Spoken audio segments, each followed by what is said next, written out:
بمجمريا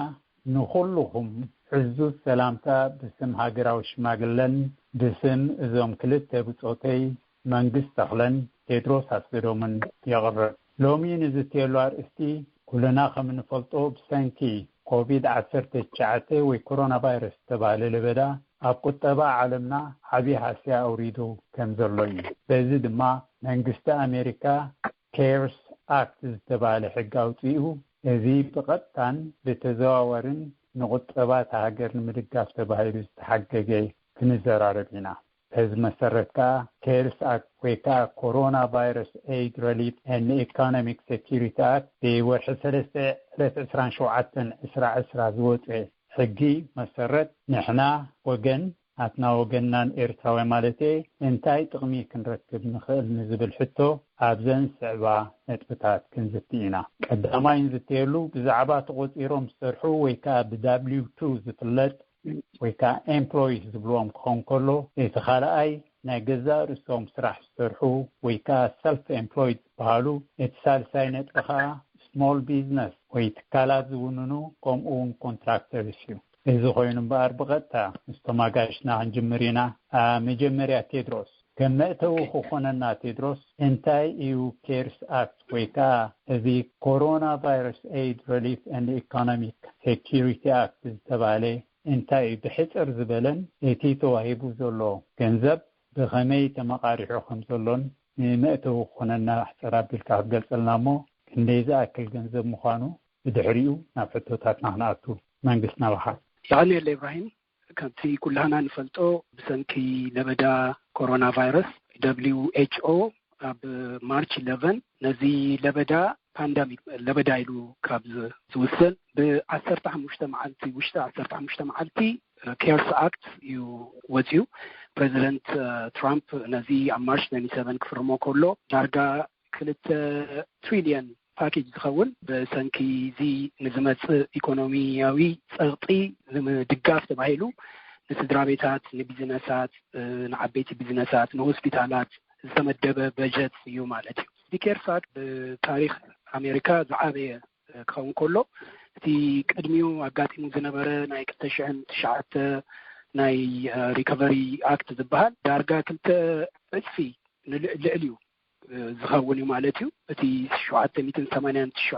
بليون ينيرو ازي 2 تريليون يو اجيزي كنديناي اتي صقم كبيد مخانو كنفلطو نخلينا مالتيو ازي كيرس اكت زي تنكفو يلن كله يتنكف كابزي جن بحصيرو كمتي زحاتت كاني كندي ገንዘብ ተመድብሎ ካብዚ 2 ትሪሊዮን ዝኸውን 290 ቢሊዮን ዳይሬክትሊ ወይም በቀጥታ ነቶም ታክስፔርስ ዝባሉ ወይም ስድራ ቤታት ዝወሃብ ማለት እዩ 260 ዝኸውን ድማ ነዚ አንኢምፕሎይመንት ኢንሹራንስ ዲዮም ስራሕ ተጠይሎም ዘለው ንዖም ንምሕጋዝ ተባሂሉ ኤክስፓንድ ዝተገበረ ክንዱ ዝኸውን እዩ ዳርጋ 510 ድማ ንቢዝነስን ሎካል ገቨርንመንትስ እዩ 150 ዝኸውን ሎካል ገቨርንመንት እዩ 377 ድማ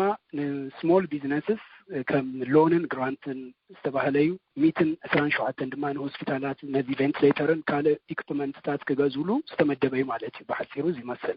يغني تدروس ذي كتب له صنحكا هذات ببليونات ማለት እዩ መንግስት ካብዚ ክግለጽ صنحته በጊስና ብዛዕባ እዞም BW2 ወይታ ኤምፕሎይስ ዝፍለጡ ተቆፂሮም ክሰርሑ ጽንዑ ኣባላት ሕብረተሰብና ብሰንኪ ዝህሉ ኩነታት ካብ ስራሕ ደው ዝበሉ ኣመልኪትካ ንቡርን ሓድሽን ዝኾነ ክፍሊታት ንዝኬርስ ኣክት ዝተተሓሓዘ ክገልጸልና أقدم حتى كابون معريو إتهم بقولك الصرح سبات مسؤول تأساسر سلزخانة نعاتهم سلز ملكتهم نهتقل سلنا حتى إبراهيم يعني اللي يعدل زهاب كاني مو أنا حتى تكالي كمل سنتو خينة كم تي تدرس عدي مزقولات أو إتعب كفال نايزي كيرس أكتر زبحال نقول كسباتن نسدرا بيتاتن بزي أقاتي مدرلو الشجراتي كمي جيروم ناي جيزاو مفتح نزرخمو لستمت مفتح ديو ስለዚህ ከምቲ ተድረስ ዝገለጾ እታ ዓባይ ክፋል እዛ ስቲሙላስ ፔመንት ትበሃል ያዘላ እሰኻንታያ ንውልቀ ሰባት ብመሰረት ዝሓለፈ ዓመት 2008ን 2009ን ብዝመልኦ ታክስ መሰረት ንውልቀ ሰብ 1200 ን70 ሰበይትን 2400 ቆልዑም ዝህልዎም ከዓ ካብ 17 ዓመት ንታሕቲ ንድሕዳ ኮይኖም 500 ከም ዝረኽቡ ተባሂሉ መብዛሕትኡ ሰብ ሓንቲ ኤክዝ ተወሳኺ ሓበሬታ ብዘይ መልኣሉ መገዲ ይስደዳሎ መብዛሕትኡ ከዓ ተሰዲድዎ ኣሎ መስለኒ ሕጂ መብዛሕትኡ ከማን ተቀቢልዎ ኾን ተስፋ ገበር የተቀበል ተለሙን ገና ስዕብ ከም ዘሎ ነዚ ግን ብዙሕ ሕቶታት መፅን ዲዩ መኒቲ ዝግብኦ መኒት ዘይግብኦ እንታይ ክትገብር ኣለካ ንዝብል ሕቶታት ብዙሕ መልስታት እዩ ዘለዎ ታዛ ዓብየት ነገር ዘላ ኣብዚ irs.gov ትሕርኬትካ እዚ ኩሉ እዚ በብሓንቲ ተመሊሱላ ትላዕሊ ገይሮም ኣለዎ ምንቲ ሰብ ቀልጢፉ ክረኽቦ ተባሂሉ ኣነ ግን ክገልፀን ዝደሊ ከምቲ መጀመርታ ተገልፀ ወልቀ ሰባት ዳብሊቱ ዘለዎም ወይ ሰብ ሓዳር ዳብሊቱ ዘለዎም ወይ ፋሚሊ ወላ ሓንቲ ትገብሮ ክስኹሉ ዝደሊ ሓበሬታ ኣያድለኒ ምክንያቱ በቲ ኣመልኪቶማ ዘለዎ መሰረት እቲ ዝግብኦም ክመፀም ስለዝኾነ ተወሳኺ ቶም መሊኦም ደይፈጥ ንሕዳኣ ኮይኖም ኣብ ሕጂ መንቲ ነዚ ዕድል ንኽረኽቡ ክወስድዎ ዘለዎም ስግምቱ ኣሎ እሱ እንታይ እዩ ንኣብነት ሕጂ እዚ ሶሻል ሴኩሪቲ ዝረኽቡ ተኮይኖም ወይ ዕቢሎም ስራሕ ኣቋሪፆም ብደይ ምምላእ ዝነብሩ እንድሕርዳኣ ኮይኖም ወይ እውን ኣነስ ውሕዲ ኢንካመይ ኣይከፈልኒ ኢሎም ከዓ ኣስቁጠም ዝዘበሩ ሕጂ ነዛ ዕድል ጃ ንኽረኽቡ ናይ ግነት ክመልኡ ኣለዎም ነዚኣ ከዓኒ ዋላ ኢንካመይ ሃለዎም ኣይሃለዎም ዘይገድስ ናብቶም ክእላታት ኮይኖም ሓገዝ ክረኽቡ ክእሉ ወይ እውን ባዕሎም ኣብቲ ናይ irs.gov ዝበሃል ሳይት ከይዶም ሲምፕል ታክስ ሪተርን ዝበሃል ኣሎ ሽሞምን ሽም ኣቦኦምን ናቶም ሶሻል ሴኩሪቲ ነምበርን በርዝዴምን ድሕሪ እትዮም ከመይ ገይሮም ከም ዝኽፈሉ ክንደይ ሰብ ከም ዝኾኑ ክንደይ ትዋት ከም ዘእትዉ ድሕሪ ገሊፆም እተን ዝግብኦም እጃም ክሰድሎም ይኽእሉ እዮም ነዚ ከዓኒ ተወሳኺ ዝደሊ ነዚ ሓበሬታ እዚ ብቐሊሉ ክረኽቦ ዘይክእል ንብፃይካ ኣብ ጎረቤትካ ዘሎ ሰብ ወይ ንዝንፈለጣት ኢና ንብል ዘይኮነስ ነቶም ቁልብ ብዛዕባ ኣፍልጦ ዘለና ክንተሓባበረኩም ዕድል ሃቡና ወይ ንሕና ክንምልሰልኩም ኢና መንግስት ይቐኒለይ ሕቶታት ዘልዕላ ነጥብታት ኣለዋና ቢኣሞ ምናልባት ቶም ቅድሚ ሕጂ ዝመልኡ ዝነበሩ እሞ ዲሬክት ዲፖዚት ወይ ከዓ ብቐጥታ ናብ ኣካውንቶም ዝምለስ ገንዘብ ዝምለሰሎም ዝነበረ እቲ ገንዘብ ድሮ ክስደድ ጀሚሩሎ ብዙሓት እውን ዝተቐበሉ ዘለዉ ኮይኑ ይመስለኒ እቶም ቅድሚ ሕጂ ዳይሬክት ዲፖዚት ዘይነበሮም እንታይ ክገብሩ ከም ዘለዎም ምስኣት ሓሒዝካ ትግለጽ ካልና ጽቡቕ እዩ ሕራይ ክልተ ነገራት እየን ዘለዋ ቅድሚ ሕጂ ንኣብነት እቲ ቼክ ብደብዳቤ ምፃና ተባሂሎም ዝገደፍዎ ነይሮም ሕጂ እቲ ገንዘብ ምእንቲ ቀልጢፉ ክመፅኦም ኣብ ዝሓፀረ እዋን እቲ ናቶም ናይ ባንክ ኢንፎርሜሽን ሓበሬታ ንኽእትውዎ መገዲ ተኸፊቱሎ እሱ እንታይ ይበሃል ኣብቲ irs.gov ከይዶም ኣብታ ላዕሊ ትርከብ get my payment ትብል ሊንክ ኣላ ኣብኣ ንሕዳ ጠቢቖም ናብ ቤተሰቦምሳ ንሽሞምን ሶሻል ሴኩሪቲ ነምበሮምን ኣድራሽኦምን ነቶም በርዝደ ተወልዱ ዕለት እንድሕሪ እትዮማ እስኻ ይግባእካ እሞኒ ሓበሬታ ሃበና ዝብል ክስዕድ እዩ ሽዑብኡ ናቶም ናይ ባንኪ ኢንፎርሜሽን ተሂቦሞም ብኣክት መፅም ትኽእል እያ ግን ብዝኾነ ምክንያት እዚ ዘይገብሩ እውን ኩሉ ሰብ እቲ ዝግብኦ ዋላ ዳይሬክት ዲፖዚት ዘይነበሮ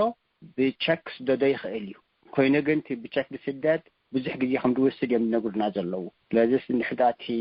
ዘደሊ ሓገዝ ኣብ እዋኑ ክመፀኩም ኮይኑ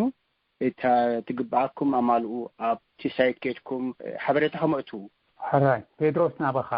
ብሰንኪ እዚ ፓንደሚክ ኣሲስታንስ ዝበሃል ወይ ከዓ ሓገዝ ናይ ዝወሪዱ ዘሎ ሎቤዳ ተባሂሉ 600 ቅርሺ እውን ዝኽፈል ኣሎ ኣብ ርእሲኡ አንኤምፕሎይመንት ወይ ከዓ ስራሕ ኣልቦነት ንዝምልከት እቲ ገንዘብ ከም ዝዓበየ ይግለጽ እሞ ብዛዕባኡ ትህበና መብርሂ ክትገልጸልና የቐኒለ ኢብራሂም እነዚ ብክልተ መቂና ክንሪኦ ኣለና አንኤምፕሎይመንት ኢንሹራንስ እዚ ፕሮግራም ዝነበረ እዩ ቅድሚ ሕጂ ሰባት ከም ስቴቱ ማለት እዩ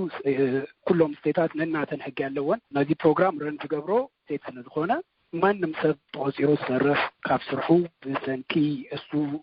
ኮንትሮል ዝገብሮ ብዘይኮነ ምክንያት ማለት እዩ ወይ ስራሕ ዘሒሉ ድዩ ወይ ኣስሪሑ ተዓፂዱ ድዩ ብዝተፈላለዩ ምክንያታት ስራሕ ጠጠው ዘበሉ ሰባት ንግዜኡ ኣፕላይ ይገብሩ ኣፕላይ ገይሮም በብስቴቱ ነናቱ ኣማውንት ኣለዎ ዝተወሰነ ከምኡ ገይሮም ኣፕላይ ምስ ገበሩ ይረኽቡ ነይሮም ሕጂ እዚ ኬርስ ኣክት እንታይ ገይሩ ነዚ ከም ዘለዎ ኩሉ ሰብ ስራሕ ጠጠው ምስ በለ ኣፕላይ ስለዝገብር ብተወሳኺ 600 ክወሃብ እዩ ናቶም ስቴት ገንዘብ ተመዲቡ ዘሎ ማለት እዩ እዚ 600 ዲሽናል ንብሎ ዘለና ካብ ጁላይ 31 እዩ ክፀንሕ ከምቲ ኣቅድሜ ዝገለጽክዎ ካብ ስቴት ኣብ ስቴት ስለዝፈላለይ ናይቶም ስቴት ሕጊ ዘብሎይ ማለት እዩ ኣብዚ አንታያ በዚ 600 ፓንደሚክ አንኤምፕሎይመንት አሲስታንስ ዝበሃል ካብ ጃንዋሪ 27 እዩ ክጅምር ድሕር ብሰንኪ እዚ ሕጂ ይሰርሓሎ ድሒሩ ዋላ ጠጠው ዝብል ሰብ ካብ 31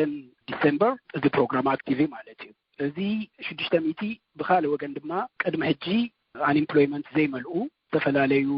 ናቶም ስራሕ ዘለዎም ወይም ድማ እዚኦም ሰልፍ ኢምፕሎይድ ንብሎም ማለት እዩ ኢንዲፔንደንት ኮንትራክተርስ አለው ኤሌክትሪሽያን ኾኑ ፕላምበር ኾኑ ብኮንትራክተር ዝፍለጡ ኩልሻ ናቶም ስራሕ ዝሰርሑ ስራሕ ጠጠው ኢሎም ወላ ሓንቲ ሓገዝ ኣይረኽቡን እዮም ነይሮም እዚ ኮሮና ቫይረስ ግን ንኩሉ ዝተንከፈ ስለዝኾነ ኣብ ግምት ነዚ ብምእታው መንግስቲ ተወሳኺ 600 ክኸፈሉ እንደገና ድማ እቲ ዝነበረ አንኤምፕሎይመንት ኢንሹራንስ ንዑ ከወስዱ ሕጊ ወፂሎ ማለት እዩ ሕጂ እዚኦም ስፔሻሊ ኣብ ከባቢና ዝበዝሑ ጊግ ወርከርስ ዝበሃሉ ኣለው ምዚ ኢኮኖሚ ምስ ቴክኖሎጂ እንዳዓበየ ምስ መፀ ከም በዓል ኡበር ዝዝውሩ ሊፍት ተመሳሳሊ ዝኾነ ቴክኖሎጂ ዝድገፍ ናይ ዴሊቨሪ ስራሕ ክኸውን ይኽእል እዩ ከምዚታት ዘለው ሰባት ኩሉ ናይዚ ዕድል ተጠቀምቶም ማለት እዩ ሕጂ ካልእ ተወሳኺ ኣብዚ እንታይ ዘሎ ተወሰነ ስራሕ ክሰርሑ ኣለዎም ዘይሰርሐ ክረክብ ኣይክእል እዩ ስራሕ ዝሰርሐ ክኸውን ኣለዎ ማለት እዩ ነዚ ዕድላት ክረክብ ስራሕ ሰሪሑ ዘይፈልጥ ተኮይኑ ኣይረክብን ቅድሚ ሕጂ ሰርሕ ዝነበረ ሕጂ ኣብ አንኤምፕሎይመንት ፀንሐ ሰብ እሱም ክረክብ እዩ ማለት እዩ ሕጂ ከምቲ ዝበልክዎ ካብ ስቴት ናብ ስቴት ስለዝፈላለዩ ነቲ ዝበለፀ ሕግታት ናይቲ ስቴት ካብ ስቴት ዌብሳይት ክረኽብዎ ክእሉ እዮም ተወሳኺ ሕቶ ኣብዚ ተሎ ድማ ቀሲልና ክንምልሰላ ብሓፂሩ ዝመስል ይቐኒያ ራይት ናብ መንግስት ክሰግር እሞ መንግስት እዚ ቴድሮስ ገልጾ ፀንሐ ብፍላይ ኣብ መጓዓዝያ ዝሰርሑ ካብ ታክሲ ጀሚርካ እስካብ ናይ ፅዕነት መካይን ዘለዎም ከምኡውን ኣብ ዝተፈላለየ በብዓይነቱ ኣገልግሎት ዝነጥፉ ወገንና ምዝ ሕጊ እዚ ዝተተሓሓዘ ብፍላይ ነዚ ሴክተር እዚ ጥራሕ ዝምልከት ክትገልፀልና ኣብ ምንታይ እዮም ክኽፈሉ ዘመልክቱ እዚ ዘሎ ቅፅዒ ወይ ከዓ ፎርም ኣብ ናይ አንኤምፕሎይመንት ወይ ስራሕ ኣልቦነት ተባሂሉ ኣብ ኩለን ስቴት ዝምላእ ፎርም ነዞም ኣብ ላዕሊ ዘለዉ ዘካተተ ስለዘይኮነ ብኸመይ እዮም ዝመልእዎ ብኸመይ እዮም ዘመልክቱ ክንደይ ዝኣክል ግዜ ከይወስድ ንሱ ተሳሊጡ ወይ ፕሮሰስ ኮይኑ ክኽፈሎም ዝኽእል ፅባተ ሕቶ ኢብራሂም ንዓ ክምልሳት ኮይነ ወይ ነቲ ቴድሮስ ዝበሎ ክምላኣሉ ንሕድኣ ኮይነ ብመጀመርታ እቲ ክልተ ክፋል ናይዚ ሓደ እቲ ብሰንኪ እዚ ናይ መንግስቲ ካብ ገዛ ንኸይትወፅእ ዝወፀ ትእዛዝ ወላቲ ነፃ ዝነበረ ዝሰርሕ ወላቲ ተሰሪሑ ዝነብር ዝነበረ ሰብ ኣብ ገዛ ተዓፂኡ ዝውዕል ዘሎ ብሰንኪ እዚ ከዓኒ ኩሉ ሰብ እቲ ክእትዎ ዝኽእል ጠጠው ስለ ዝበለ ብኡ ምክንያት ኩሉ ሰብ ነዚ ዕድል እዚ ተዋሂብዎ ኣሎ ስለዚ እቲ አንኤምፕሎይመንት ክመልኡ ከለዉ እንታይ ይገብሩ ማለት እዩ ዝኾነ ሰብ ከይድኡ በታ ዝሰርሕዋ ንብረት መሰረት እቲ ሓበሬታናቶም የእትውዎ ኣብቲ ሲስተም እንታይ እዚ ኣብ ሰሙን ክንደይ ትኸፈል ነርካ ኣብ ወርሒ ክንደይ ትኸፈል ነርካ ኣብ ሰዓት ክንደይ ትኸፈል ነርካ ብዝብል መሰረት ናቶም ገምጋም የእትው ምሽ እቲ ብሓገዝ በነፊት ሽዕባኣ መሰረት ይወሃቡ ከምቲ ቴድሮስ ዝበሎት 600 ተወሳኺ ነዚ እዩ ኣብ ውሽጢ 4 ወርሒ ድውሃብ ኮይኑ ድሕሪኡ እውን ይቐፅል ይኸውን ኣይከውንን ንፈልጦ ነገር የለና ኣብዚ እዋን እዚ ግን ሓንቲ ክገብርዋ ዘለዎም አንኤምፕሎይመንት ክመልእዋ ከለዎም ብቐጥዒ ብደንቢ ኣፃርዮም ፅቡቅ ገይሮም ድሕዳ መሊኦማ ኣብ ውሽጢ ሰሙን መልሲ ይረኽቡ እዮም ተቐቢልናኩም ኣይተቐበልናኩምን ስለምንታይ ተቐበልናኩምን ዝብል መልሲ ኩሉ ይረኽብዋ ምሽ ንዓ ምስ ዕረዩ ሽዑ ምስዓብ ኣለዎም እቲ ነገራት እቲ ሽዕቢ ድመፅ እንታይ እዩ ኩሉ አንኤምፕሎይመንት ዝመልአ ኣብ ሰሙን ከከይዱ ክሕድስ ኣለዎ ኣብ ሰሙን ከድካ ትምልሶ መልስታት ኣሎ እሰን ከዓኒ ኣብ ሰንበት ኣብ ሶኒ ኣብ ሶሉስ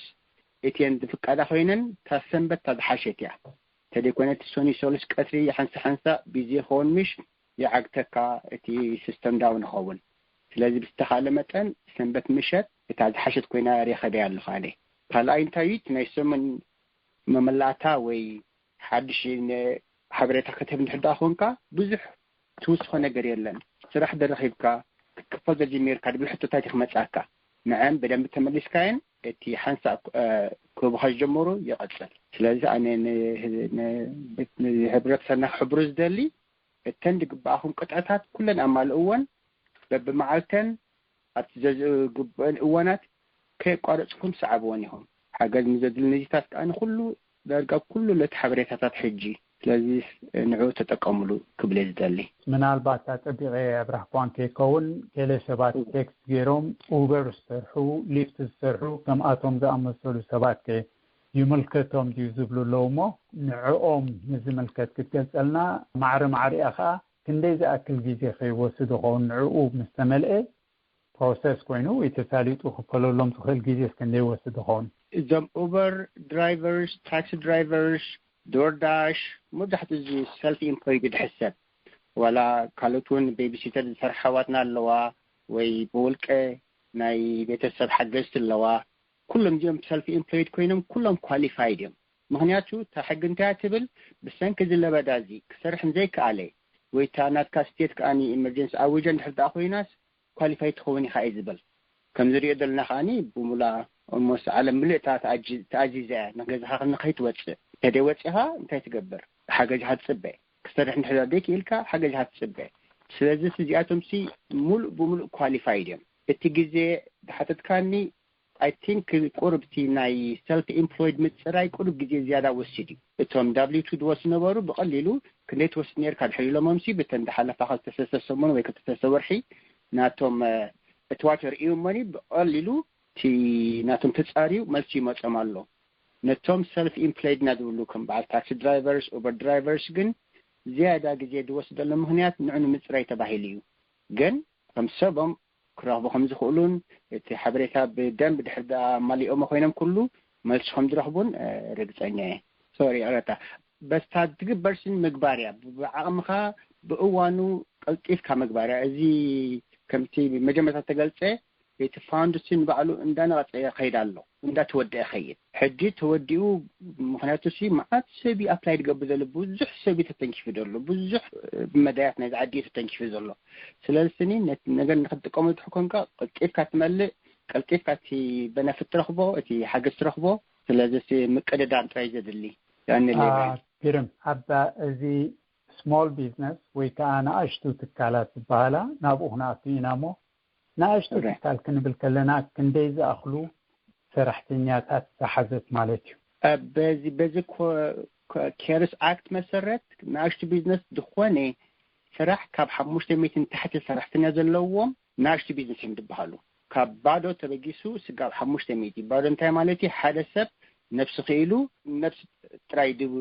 ድውንን ሓደ ደስርሕ ክልተ ደስርሕ ወይ 499 ሰራሕተኛ ደስርሕ ንእሽተይ ቢዝነስ ይድሕሰብ ስለዚ ነዚ ሓገዛት ወሪዱ ዘሎ ሓደ ካብቲ ቀንዲ እቲ PPP ዝበልናይ ዓንቲ ወይ ፔይሮል ፕሮቴክሽን ፕሮግራም ንዖም ይምልከት ዳርጋ ተወዲኡ ዳ እምበርቲ ነገር መብዛሕትኦም ነዚኣ ከም ዝናሽቱ ቢዝነስ ዘለዎም ነዚኣ ዓደል ዚኣ እንድሕር ኣፕላይ ገይሮም ነይሮም ኮይኖም እታ ተባሂላ ዘላ 10,000 ከም ዝረኽብዋ ተነጊሩ ነይሩ 10,000 ሓንሳ ብላሕ ክትመጽእ ትኽእል እያ ወይ እውን forgiven ክትበሃል ትኽእል ድብል ሓሳብ ኣሎ forgiven እንታይ ማለት እዩ ወይ just ወሲት ካስ ከም ቤት መርሳ ስለዚህ ነዚኣ ተፈርሞምላ ኮይኑ ተሳገብር ሜቢ ኣብዚ ሕጂ ድሕር ዘይገበሩ ኣለዉ ኮይኖም ቁርብቲ ግዜ ዝሓለፈ ይመስልና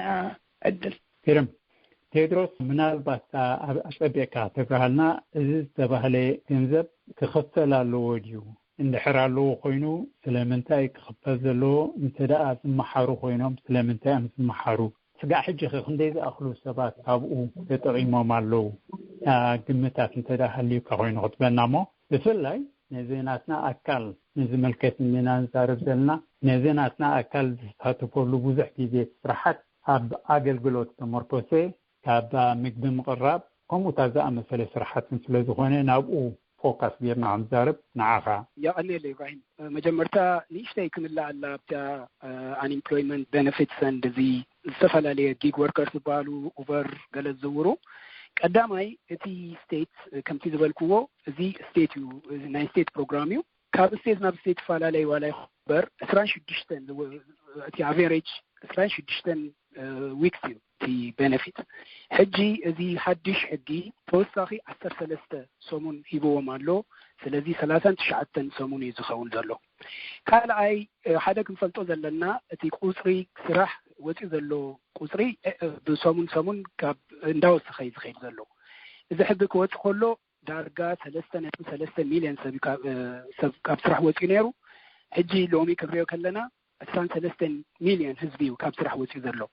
እዚ 23 ሚሊዮን ህዝቢ ድማ ኣብ ሓደ ሲስተም ከይዱ ኣፕላይ ክገብር ከሎ ናብቲ ሲስተም ጻዕቂ ፈጠር ማለት እዩ ብሰንኪ እዚ ኣፕላይ ክገብሩ ክፍትኑ ከለው ብዙሕ ፀገማት ይጋጥሞም ኣሎ ተወሳኺ እቲ ቀደም ዝበልናዮም እዚኦም ቅድሚ ሕጂ ዋላ ሓንቲ እዚ unemployment insurance ዘይወስዱ ዝነበሩ ኮንትራክተርስ ኡበር ድራይቨርስ ጊግ ወርከርስ ፍሪላንሰርስ ንብሎም ማለት እዩ እዚኦም ሕጂ ተወሳኺ ስለ ዝኾኑ ስቴት ካብ ሕጊ ወፂኡ ማርች 27 ሎሚ 18 ኣለና ወርሒ እንኳን ኣይገበረን ነዚ ኣብቲ ናቶም ሲስተም ተዓራረይ ክገብሩ ኣለዎም ነዚኦም ኣኮሞዴት ክገብሩ ነዚኦም መልስ ዝህብ ብሰንኪ እዚ ብዙሕ ሰባት ፈቲኖም ሽግር ክገጥሞም ይኽእል ይኸውን እዩ ከምቲ መንግስቲ ዝበላ እቲ ዋና ነገር ዶክመንቶም ኣቐሪቦም በብሰሙን ኣፕላይ ብምግባር ነዚ መልስ ክረኽቡ ይኽእሉ እዮም ገሊኦም ሕጂ ረኽቡ ጀሚሮም ኣለዉ ዋላ ጊግ ወርከርስ ዝበሃሉ እዚኦም ኦቨር ሊፍት ዝዝውሩ ስለዚ እዚኣ ወሲኺ ናብቲ ሕቶኻ ክምለስ እዚኦም ስሞል ቢዝነስ ዝበሃሉ ቀደም ዝበልናዮ እዚ ኢንዲቪጁዋል 1200 ብትሬዠሪ ወይም ድማ ብአይሬስ እቲ ገንዘብ ዝመጽእ እዚ ሕጂ ክንገልጾ ፀናሕና ሰልፍ ኤምፕሎይድ ዝኾኑ ሰባት አንኤምፕሎይመንት ኢንሹራንስ አፕላይ ዝገብሩ ኣብ ስቴቶም ማለት እዩ ካብ ስቴት ፈላለዩ ናይ ስሞል ቢዝነስ ድማ እዚ ስሞል ቢዝነስ አድሚኒስትሬሽን ወይ SBA ንብሎ እዩ ነዚ ፕሮግራም ዝመርሕ ዘሎ ሕጂ እዚ ፕሮግራም ቀዳማይ ንስሞል ቢዝነስን ነን ፕሮፊት ንዝኾኑ እዩ ዳርጋ 360 ቢልዮን ገንዘብ እዩ ነዚ ፕሮግራም መዲቡ ዘሎ ሕጂ እዚ ፕሮግራም ክልተ ዝተፈላለዩ ፕሮግራማት ኣለዎ ሓደ እዚ መንግስት ክገልጾ ፀንሐ 10,000 አድቫንስ ዝዋሃቦ ኢኮኖሚክ ኢንጁሪ ዲዛስተር ሎን ዝበሃል ማለት እዩ እቲ ካልኣይ ድማ ፔሮል ፕሮቴክሽን ፕላን ወይም ድማ PPP ዝበሃል ማለት እዩ እዚ ኢኮኖሚክ ኢንጁሪ ዲዛስተር ሎን 10,000 አድቫንስ ኣለዎ እዚ 10,000 ከምቲሱ ዝበሎ ፎርጊቨብል ወይም ድማ ግራንት ማለት እዩ እዚን ፕሮግራማት ፈርስት ካም ፈርስት ሰርቭ መጀመርታ ዝመፀ ይረክብ ማለት መጀመርታ አፕላይ ዝገበረ ብሰንኪ እዚ ሎሚ እንድሕር እቲ ዘሎ ኢንፎርሜሽን ንህብተ ኮይና ክልቲኡ ፕሮግራም ጠጠው ኢሉሎ ምክንያቱም እቲ ገንዘቦም ኦልሬዲ ስለዝወዱ ግን እዚ ፕሮግራም ቀጻሊነት ኣለዎ ይዛራረቡለው ተወሳኺ ገንዘብ ናብዚ ፕሮግራም ከምድቡ ስለዚ እዚኦም ስሞል ቢዝነስ ኦነርስ ዝኾኑ ሶል ፕሮፕራይተር ዝበሃሉ and እዚኦም ኢንዲፔንደንት ኮንትራክተር ዝበሃሉ እዮም ኣብዚ ዘለው ኣብ አሜሪካ ዳርጋ 30 ሚሊዮን እዚኦም ስሞል ቢዝነስስ ካብ 10 እስከ 15 ድማ ኢንዲፔንደንት ኮንትራክተርስ ዝኾኑ ኣለው ከዚዮ ከለና 45 ሚሊዮን ሰብ እዩ ነዚ 360 ቢልዮን ዘብል ዘሎ ብሰንኪ እዚዩ ሓፂሩ ዘሎ ሕጂ እቲ 10,000 እቲ ብቐረባ ዝወፀ ኢንፎርሜሽን እቲ ኣፕላይ ገይሮም መልስ ዝረኸቡ ብሰራሕተኛ ኮይኑሎ እንድሕር ሓደ ሰራሕተኛ ቆፅሮ ተኮይኖም 1,000 ጥራዮም ክረኽቡ ማለት እዩ ክልተ ተኮይኖም 2,000 ከምዚ እንዳበለ ቅፅል ማለት እዩ ሕጂ እዚ ፕሮግራም እቲ 10,000 ክወሃብ ከሎ ወላ ሓንቲ ዝሕተት የለን እቲ አፕላይ ይገብሩ ይወሃቦም እዚ ንምንታይ ይጠቅም እቶም ዘስርሑ ሰባት ንሰራሕተኞም ኣብ ፔሮል ክብልዎም ዩቲሊቲስ ክኸፍሉ ሞርጌጅ ናይ ሞርጌጅ ተለዎ ሞርጌጅ እቲ ኢንትረስት ፓርት ክኸፍሉሉ ንኸምዚ ክሕግዞም ተባሂሉ እዩ ማለት እዩ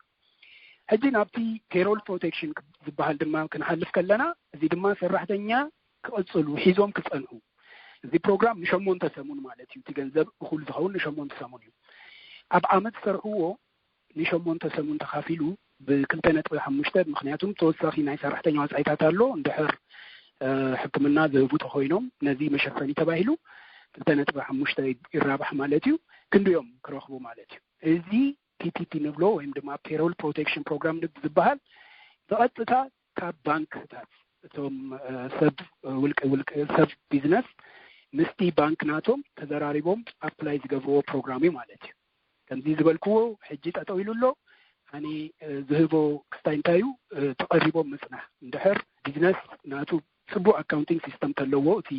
ፋይናንሻል ስቴትመንት ኣድላይ አፕላይ ንምግባር እንድሕር እቶቶም ከምዚኦም ቀደም ዝገለጽናዮም ኢንዲፔንደንት ኮንትራክተርስ ዝበሃሉ 1099 ተኮይኑ 1099 ሒዞም ምጽናሕ ምስ ባንኮም ምዝራብ እቶም አበይቲ ባንክታት ሕጂ ገንዘቦም ወዲኦም ጥራይ ዘይኮነ ነዞም ንኣሽቱ ቢዝነሳት ብዙሕ ክስታይ ገበሩ ስለዚ ኣብ ኮሚኒቲ ባንክታት ክሬዲት ዩኒየንስ ከይዶም አፕላይ ተገበሩ ዝበለጸ ጽቡቅ እዩ እንድሕር ተወሳኺ ገንዘብ ተረኺቡ ኣብ ዝመጽእ ሰሙናት እዚ ዝተወሰነ ግዜ ነቲ ዘሎ ናይ ቁጠባ ፀገም ወይም ድማ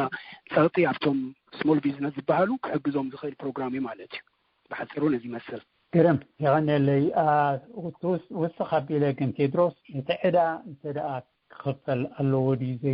يقولوا النسبة الحتم نالبات رسعك هيتكون بر حتى كان يرندي قفلوا لهم دي ويسيبوا لهم من دحق قفلوا لهم كوينو سلام انت ام قفلوا تماليسهم دحق محارو خينهم كي سلام انت ام محارون نسبة التبرهات رباطيا زي PPP لون تبعيلو زقلت سنحة payroll protection program من سرحتينيا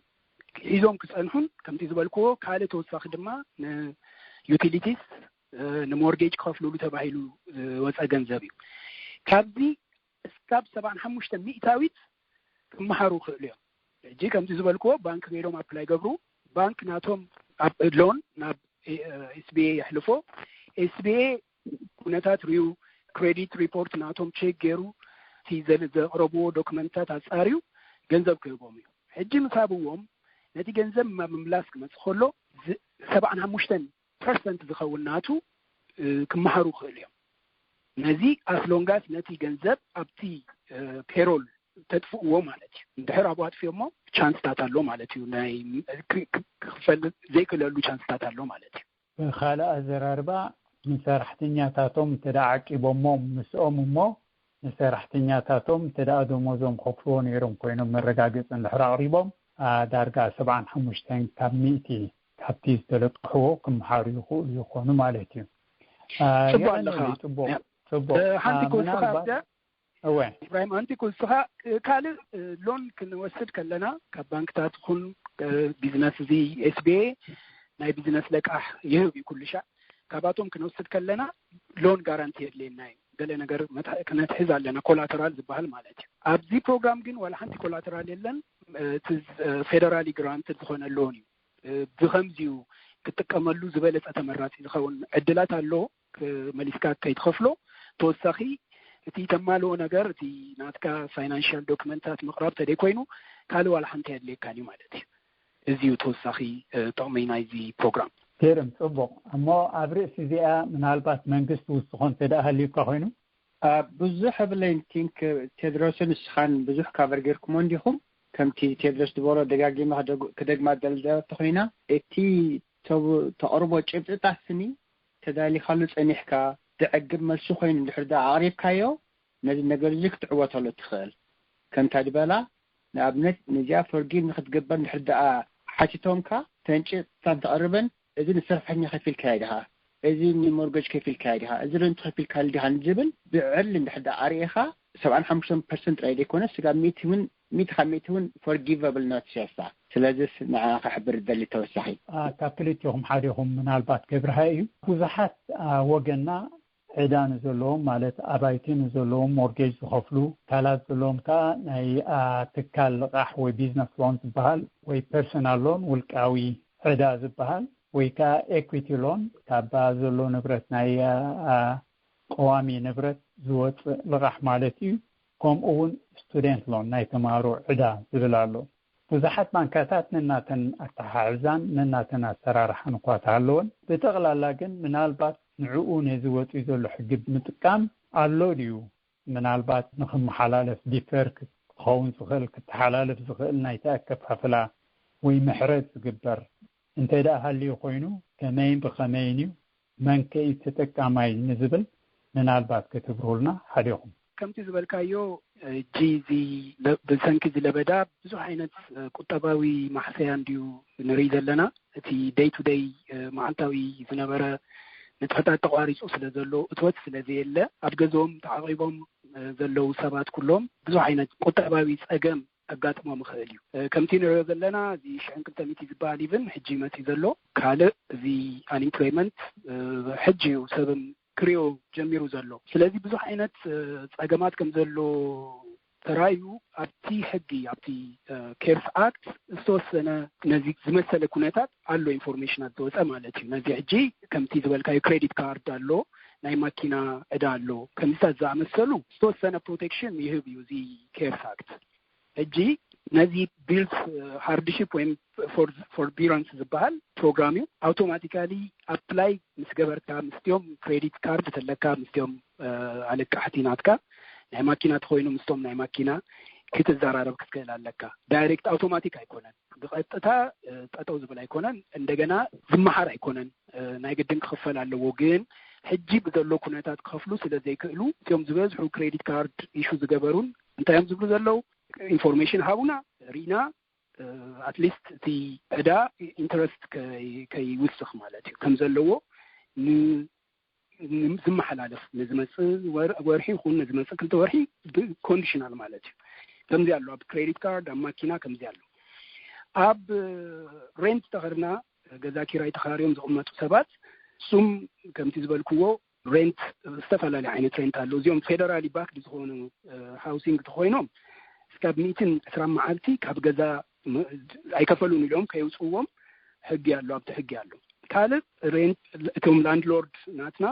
ኮንታክት ብምግባር እቲ ዘለናዮ ኩነታት ብጽቡቕ ገሊጽና እሳቶምም ነቲ ሬንት ሕጂ ከይንቕፅዓሉ ወይም ድማ ካብ ገዛ ከይውፅኡና ክንገብር ክንክእሊና ማለት እዩ ኣብዚ ሓደ ክውስኾ ዝደሊ ናይ ሬንት ፀገም ዘለዎ ሰብ ነቲ ዝነብረሉ ከተማ ዝተፈላለዩ ከተማታት ንናተን ፕሮግራም ኣለዎም ከምዚ ዓይነት ኩነታት ከጋጥሙ ከሎ ንዓቶም ኢቭን ክውከሱ ክኽእሉ ኣለዎም ማለት እዩ ሶሻል ሰርቪስ ኤጀንሲስ ኣለዉ ኣብ ስቴት ኤንድ ሎካል ፕሮግራም ዝገብሩ ማለት እዩ ካልእ ለምሳሌ ዩቲሊቲ ካምፓኒስ ሪሊፍ ይዎም ኣለዉ ምክፋል ዘይከእል ሰብ ደው ኢሉ ሕጂ ክኸፍል ኣይክእልኒ ስራሕ የብለይን ኢሉ እንድሕር ነጊርዎም ጠጠው ይብሉ እዮም ዝተፈላለዩ ካምፓኒታት ለምሳሌ ኮምካስት ኢንተርኔት አይቆርጽም ይሉሎ ቨራይዘን ሌት ፊ ቻርጅ አይገብርኒ እንደገና ሰስፔንድ አይገብርኒ ሰርቪስ ይሉሎ ከምዛ አይነት ነገራት አሉ ሕጂ ናብቲ ሞርጌጅ ክንከይድ ሞርጌጅ ካውን ኮሎ ቀዳማይ ክልተ አይነት ሞርጌጅ እዩ ኣብዚ ብክልተ ይተነቂሉ ዘሎ ሓደ እቲ ሞርጌጅ ናህና ብፌደራል ኤጀንሲስ ጋራንትድ ዝኾነ ከምዚ ፈኒሜ ፍሬዲ ማክ ዝበሃሉ ወይም USCDI ዲፓርትመንት ኦፍ አግሪካልቸር ቬትራንስ ፕሮግራም ከምዚ ዓይነት አለው ከምዚ ዓይነት እንድሕር ኣለና እዚ አውቶማቲክ እዩ አውቶማቲካሊ ተናዊሑሎ እዚ ፎርክሎዝ ከይግበር ቀዳማይ ካልኣይ ድማ እቲ ዝኸፍልዎ ገንዘብ እስካብ 180 መዓልቲ ክናውሓሎም ተገይሩሎ ኢቭን ነዚ እቲ 180 መዓልቲ ምስተወደ ካልኣይ ግዜ 180 መዓልቲ ክሓቱ ክእሉ እዮም እንድሕር ስራሕ ዘይረኸቡ ማለት እዩ ኣብዚ እቲ ካልኣይ ገጹ ክንሪኦ ከለና ድማ እቲ ሞርጌጅ ቀጥታ ካብ ባንክታት እንድሕር ተለቂሕና ተኾይና እተን ባንክታት ደዊልና ምስ ብምንጋር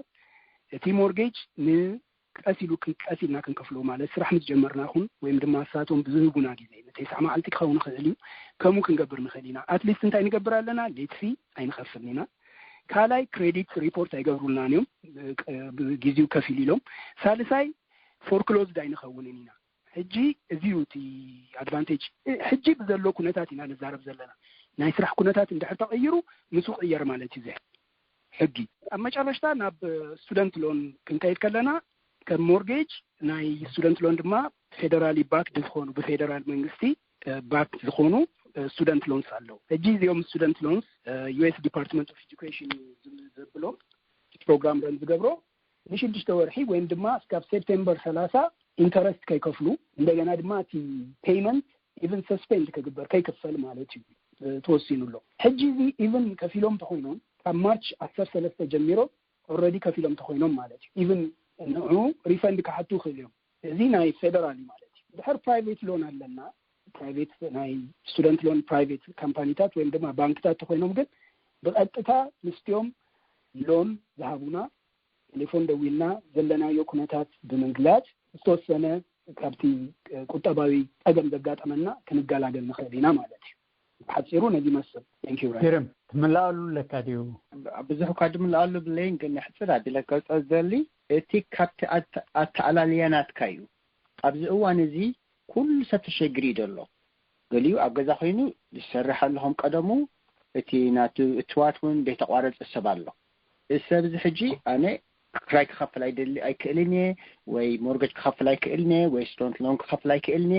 ክበል ኣይክእልኒ ምክንያት ይብሉን እቲ ድውሃቡ ዘሎ ይቐፅል ኣሎ ሕጂ እንታይ ድል ዘለው እቲ ደይ ክፈል ዘሎ ብሰንኪ ኣብ ገዛኻ ምውዓል ወይ ተሓፂርካ ምውዓል ንገዛ ንደገደም እንደምውፃእ ወይ እውን እዚ ጋጢም ዘሎ ሽግር ኣጋጢምካ ተኮይኑ ብቐጥታ እንድሕር እትዋ ደብልካ ኮይኑ እዚ ኩሉ ተባህለ ተኸፍሎ ዝነበርካ ኖርማሊ ክፀናሕ ከም ዝኽእል ግን ንዑ ክፀንሕ እንድሕር ኮይኑ ብቐጥታ ነተን ዘድምልከቶም ክትሕብር ኣለካ እንድሕር ታሪኻ ትነብር ኮንካ ነቲ ደካሪካ ሰብ ወይ ነቲ ደካሪካ ኤጀንት ምሕባር ኣነ ከምዚ ኢለ ብሰንኪ ስራሕ ኣቋሪፀ ኣለኹ እትዋት የብለይን ኣነ ኣይክእልኒ ኢልካ ትሕብር እሶም ከዓ ጠርኒፎም መንግስቲ ንባዕሉ ሓገዝ ህቦም ኣሎ ብኻልእ መገዲ ከምዚ ዝኣምሰሉ ሰባት ኣይነኽፍሎምን ኣለና ኢሎም ክሕብሩ ስለ ዘለዎም እቲ ናትካ ምክንያታትን እቲ ናትካ ድደልዮ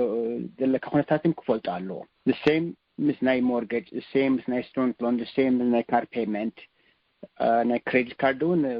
ዝመሳሰል እዩ እሳ ክሕብር ዝደሊ ገረም ጽቡቕ ሓበሬታታት እዩ ገረ መንገደይ ቶም ብቴክስት ክትሓቱ ትደልዩ ናብዛ ትስዕብ ቁፅሪ ቴሌፎን ቴክስት ክትገብሩ ትኽእሉ ኢኹም 8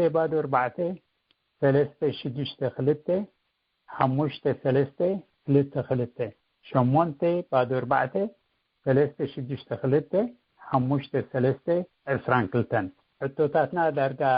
ከመእተው ንኽኾነና ኢልና ዘዳለናዮ ንስዩ እቲ ዝበዝሕ ከዓ ኣብ ሕቶም መልስን ክበርህን ኣብ ሕቶም መልስን ክሰፍሕ ስለ ዝኽእል ቀዳመይቲ ሕቶ ብቴክስት ዝመፀታላ እንታይ ይብል ንዝሓለፈ 10 ዓመታት ዝኣክል ታክስ ሪተርን ኣይመላእኩን ሕጂ ነዚ ተባሃለ ንኽረክብ እንታይ ክገብር ኣለኒ ትብል ሕቶ ቀዳመይቲ ብቴክስት ዝመፀታላ ንዓኣ እንደገና መንግስት ንዓኻ ክበካ መንግስት ነዛ ትበሃል ዘላ ሕቶ ክትብርሃልና ን10 ዓመት ዝኣክል ታክሲ መለእ ነይሩ ሞ እንታይ ክገብር ኣለዎ ሕጂ ንትብል ማለት እዩ ፅቡቕ ነዚያ ክምልሳ ዝኽእል ሓደ ዝተኻለ መጠን ናይ ሎም ዓመት ብውሕድ ክመልእ እንድሕዳ ክኢሉ ክመልእ ኣለዎ እሱ ኣይከኣልኩን ኣነ እኹል እትዋት የብለይን እቲ ናተይ እትዋት ከዓ ካብቲ ሚኒመም ሪኳርመንት እንተሓቲ እንድሕር ኢሉ ከዓኒ ኣንቲ ወይ ዝገለፅኳ simple tax return تبع الفورم الله معي ملأ بس بالحنتي كل مخنة تبلان شم كان شم أبوخان social security number كان birthday كان أدرس حنت لا يتحدد بعد مسرت إثنا استيميلات تمشوا توسخ مساء نحد أسرح كاش إنه اللي خينو إتي normal أموت أز نبرس إنه خينو unemployment خمسة قدم تحبره apply جيرو بتيزات ونبر مسرت خون مستشي بيشتمش توسخ خون نعين كتكمل لني خيلي سردي ስለዚህ ኩل ሰብ በዚ ዕድል እዚ ዕድል ኳ ደይኮነሲ በዚ ኣጋጣሚሽ ፀገም ዘሎ ልሕዳ ሽግር ኣጋጢሞሎ ስኒ ንዑ መፍትሕን ተባሂሉ ዝመጽእ ዘሎ ፍትሕታት ክጥቀመሉ ኣለዎ ኩل ሰብ ከኣኒ ይምልከቶ እዩ ዝኸፍል ነበረ ደይከፍል ነበረ ኩل ሰብ ነዝዓድ ነባሪ ዘበለ ዘጋጥሞ ዘሎ ሽግር ዘበለ ሰብ ይወሃበ እዩ ብፍላይ ስቲሙላስ ትበሃል ንኩሉ ውልቀ ሰብ ይድምልከት ኩሉ valid social security ዘሎ ሰብ ዘበለ ይወሃበ እዚ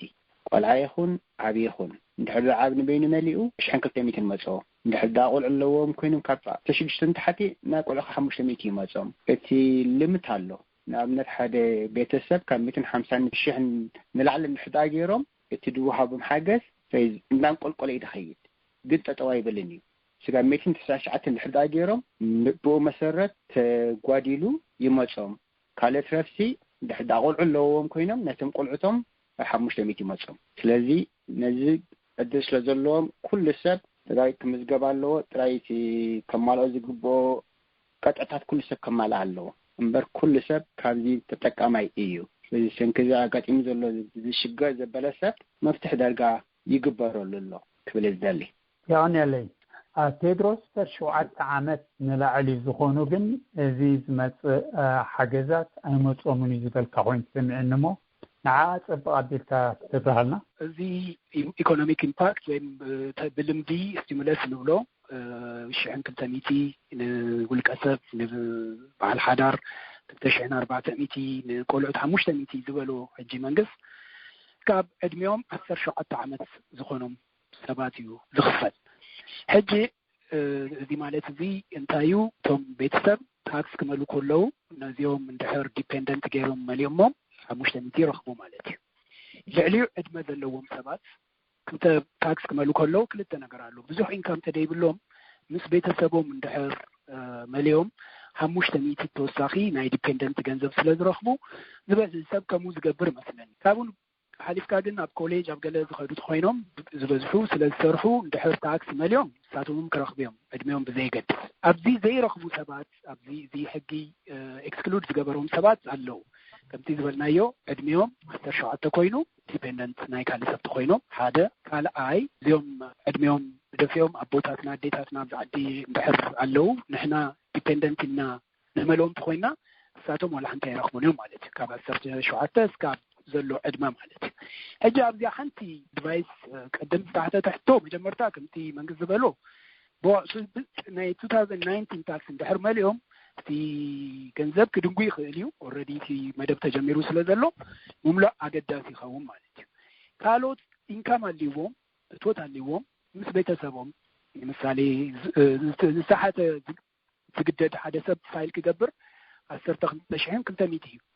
ካብዚ ዝወሓደ ዋላ ገይሮም ምስ ቤተሰቦም ተለው ኢቨን ቻንስ ኣለዎም ከይዶም ታክስ ናቶም ኣሜንድ ብምግባር ክረኽቡ ይኽእሉ እዮም ኣይረኽቡን እዮም ማለት ኣይኮነን ክረኽቡ ይኽእሉ እዮም ከምቲ ዝበልናዮ ካልኦት ዕድሜዮም ዋላ ከይዶም ዲፔንደንት ኣለው ዲስኤቢሊቲ ፀገም ዘለዎም ወይም ዕድሜዮም ዝተፍሩ ሰባት እዚኦም ግን ካብዚ መደብ ቶታሊ የለውን ከምቲ ዝበሃል ዘሎ እዚ መደብ ናይ ሓደ ወርሒ ክፍሊት እዩ ዝኸውን 200 ኩነታት በዚ ተቐፂሉ ኣብቲ ካልኣይ ገጹ ነዚ ኩነታት ዝፈትሕ መፍትሒ ከምፅኡ ክእሉ ስለ ዝኾኑ እቲ ሕጊ ምስ ወፀ ንሪኦ ማለት እዩ ካልኣይ ኣብዚኣ ሓንቲ ዝተረስዐት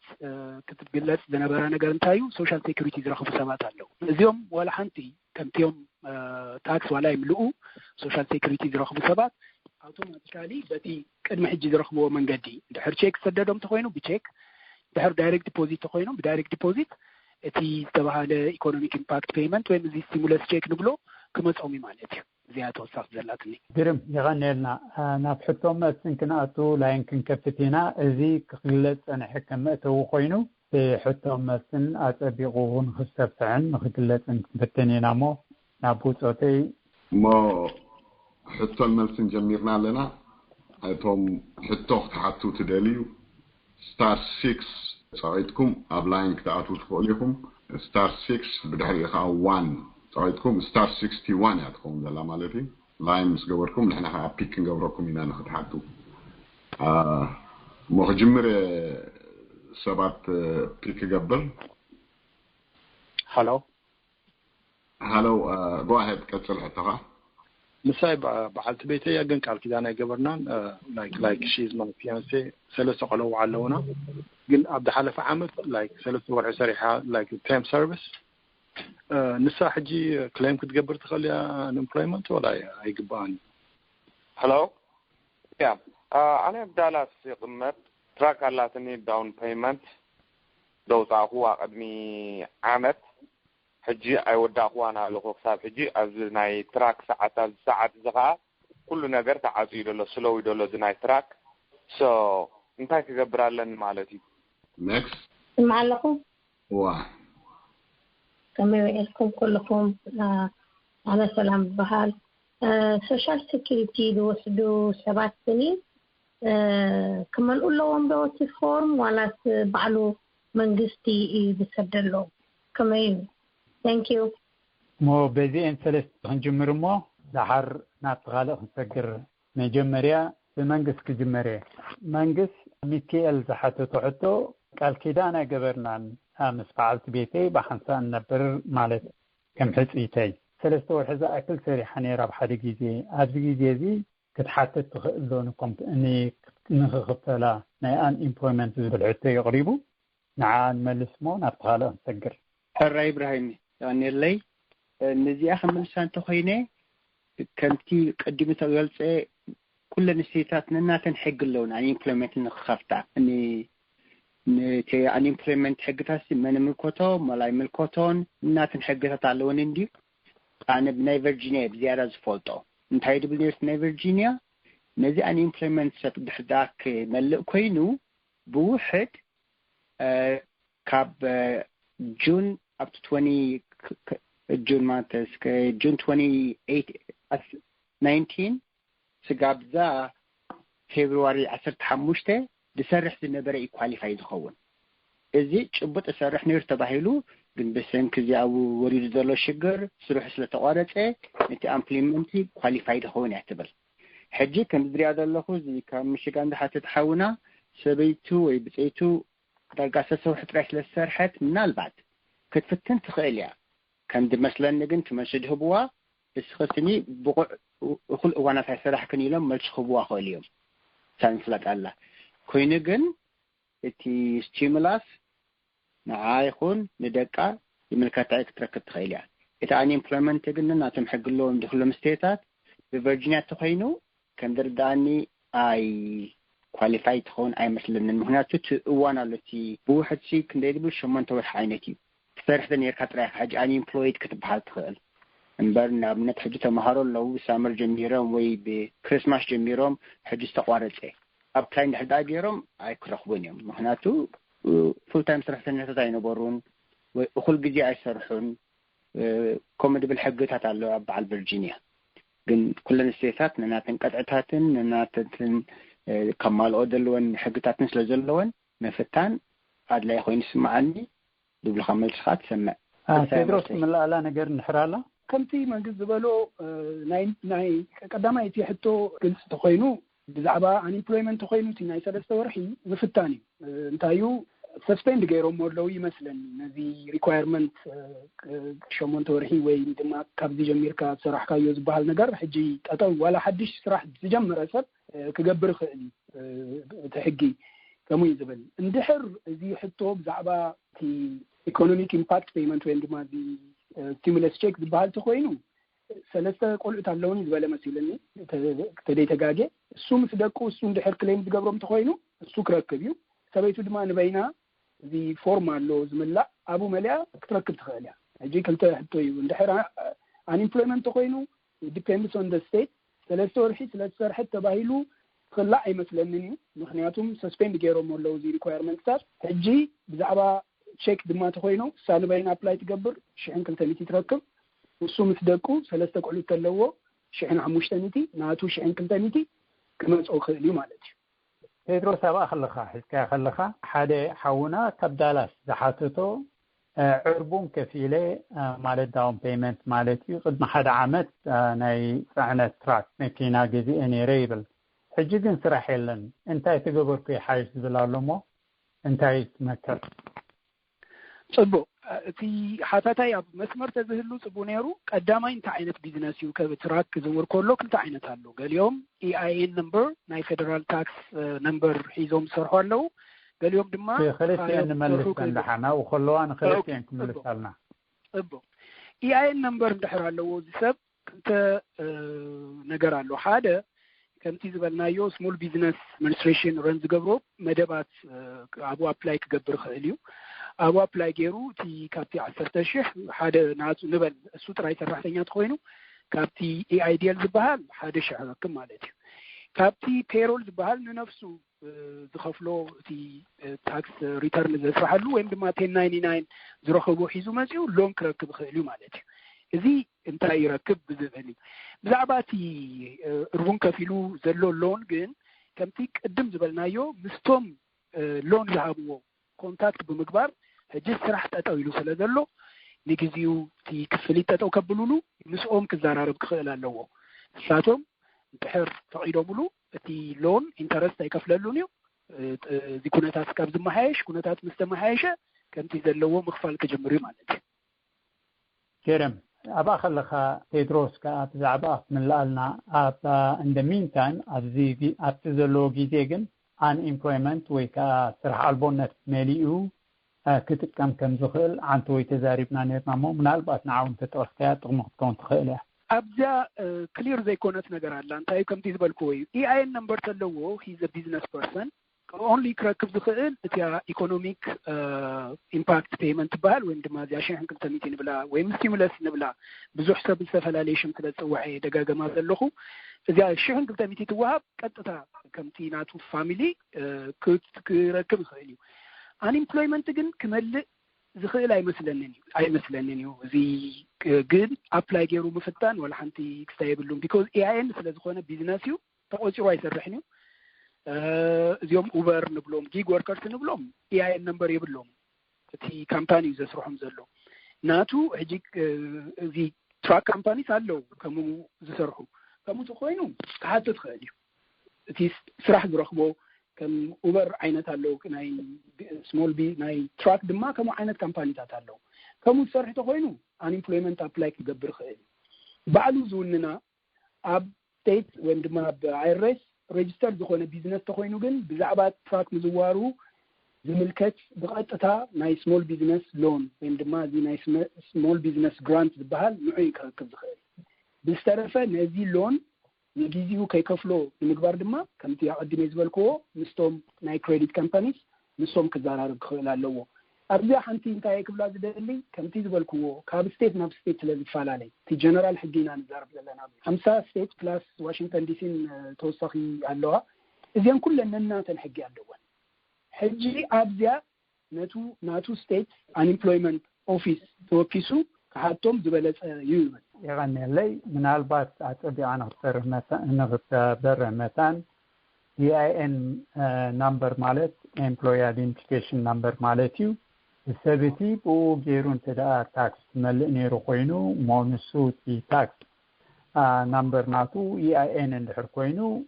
كم حانتي تكال تعسب مالتيو بسوشال سيكوريتي number تدا تغفلو نيرو خوينو جن كان ناولك سلازغونه أبو من البات كتكم خيري تسمع قينات سمعتنا لا قرم نابناي سلام حتى نحلفنا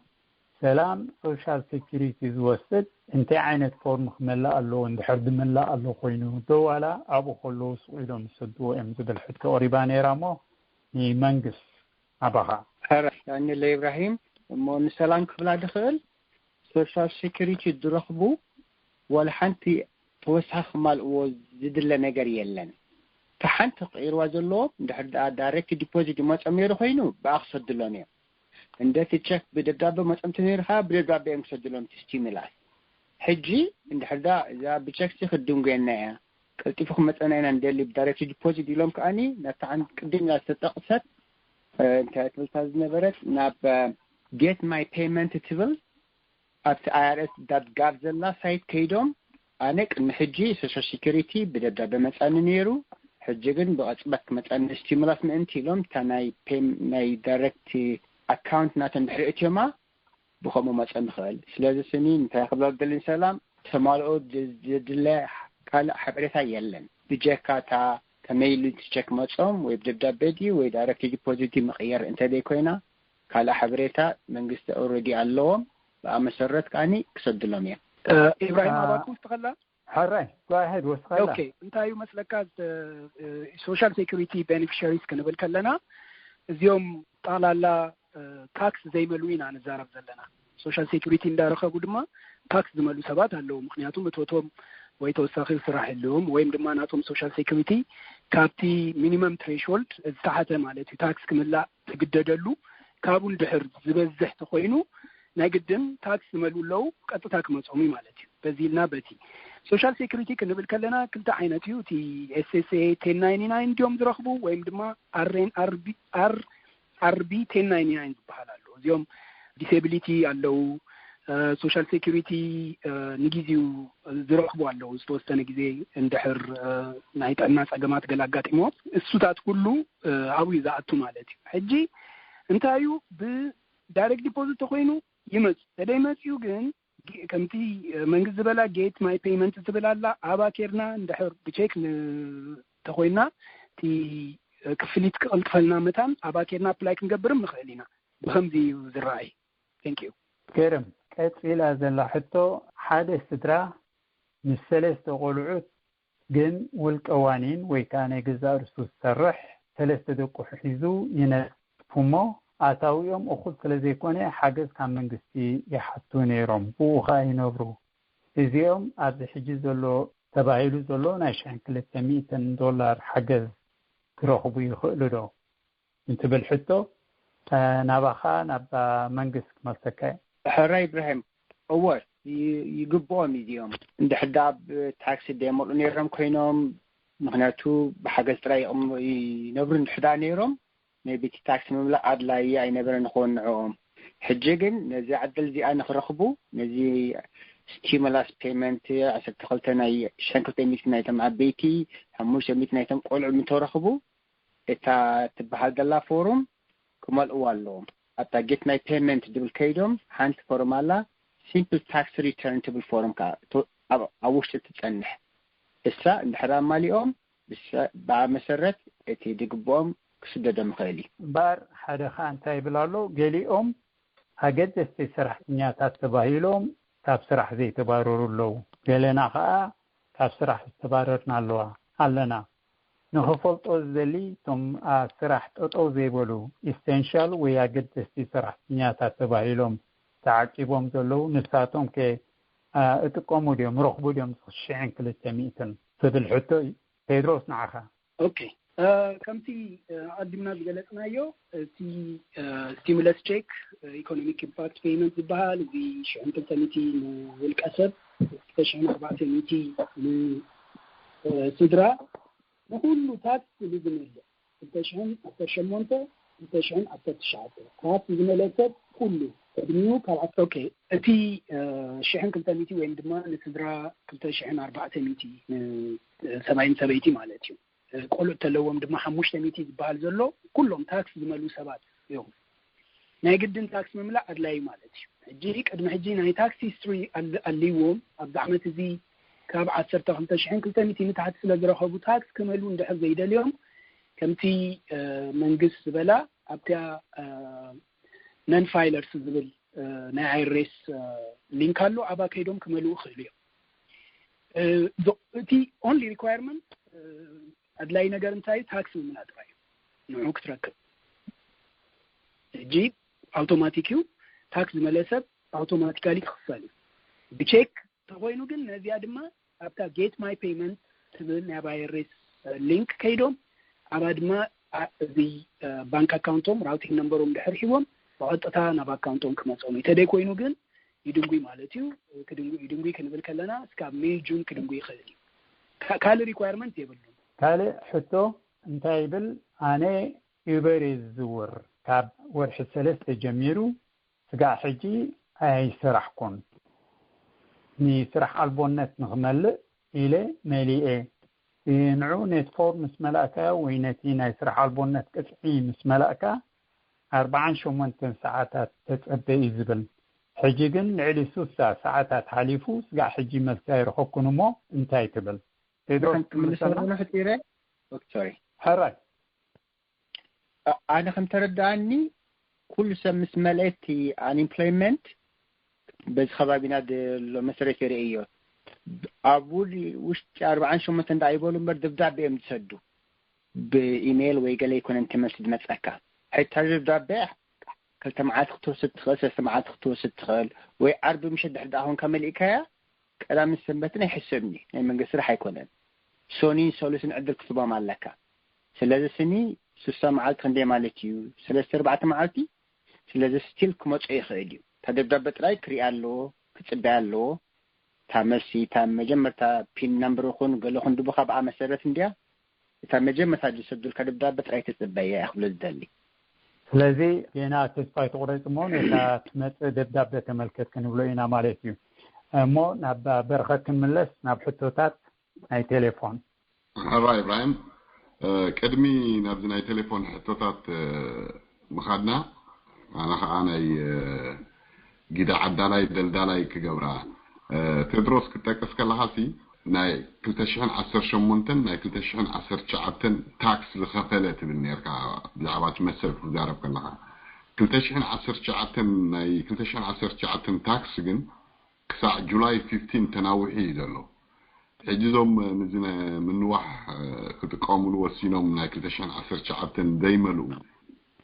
مولو دي حتى توابعهم دلها انت تبناتي كرهوا ولا ستناي كلتشحن 10 شعبتن 10 شمونتن مولو اخولي يعني نسلي مش عناب كستاحن كيدينا اوكي برخت اسمع لكم هو صبوعت اوكي صبوع اوكي اتي حدي ايرس بقلطف دي حدي باسران شعاتن مارتش وتيو دي شحن كلتاميتيس بقلطف نقول سب كباص احمنتن كم مبغسي زوسدو نايكل شحن 10 شمونتن نايكل شحن 10 شعات تاكس مالك حجي حدث كلتا شحن 10 شعات اي ملعي دي تاكس سيزن ناب جولاي 15 تناوي حسل دلو كلتا شحن 10 شمونتن زملو تاكسن كلتا شحن 10 شعات ناي بيت سب سايزو ሓደ ዓይነት ኮይኑ ተመልዩ ጽቡቕ ገመሉ ድማ ወላ ሓንቲ ብዙሕ ኣፌክት ዝገብሩ ኣይኮነን ነዚ ገንዘብ ንምርካብ ምሳሌ ሓድሽ ቆልዓ እንድሕር ኣብ 2019 መፅኡ ኣብ 2019 ሓዳር ገይሩ እዚ ግን ኣፌክት ገብሩ እዩ ሓዳር ገይሩ ኦፍ ኮርስ ነንበይኖም ኣፕላይ ክገብሩ ክልዮም ግን ቆልዓ ተመፅኡ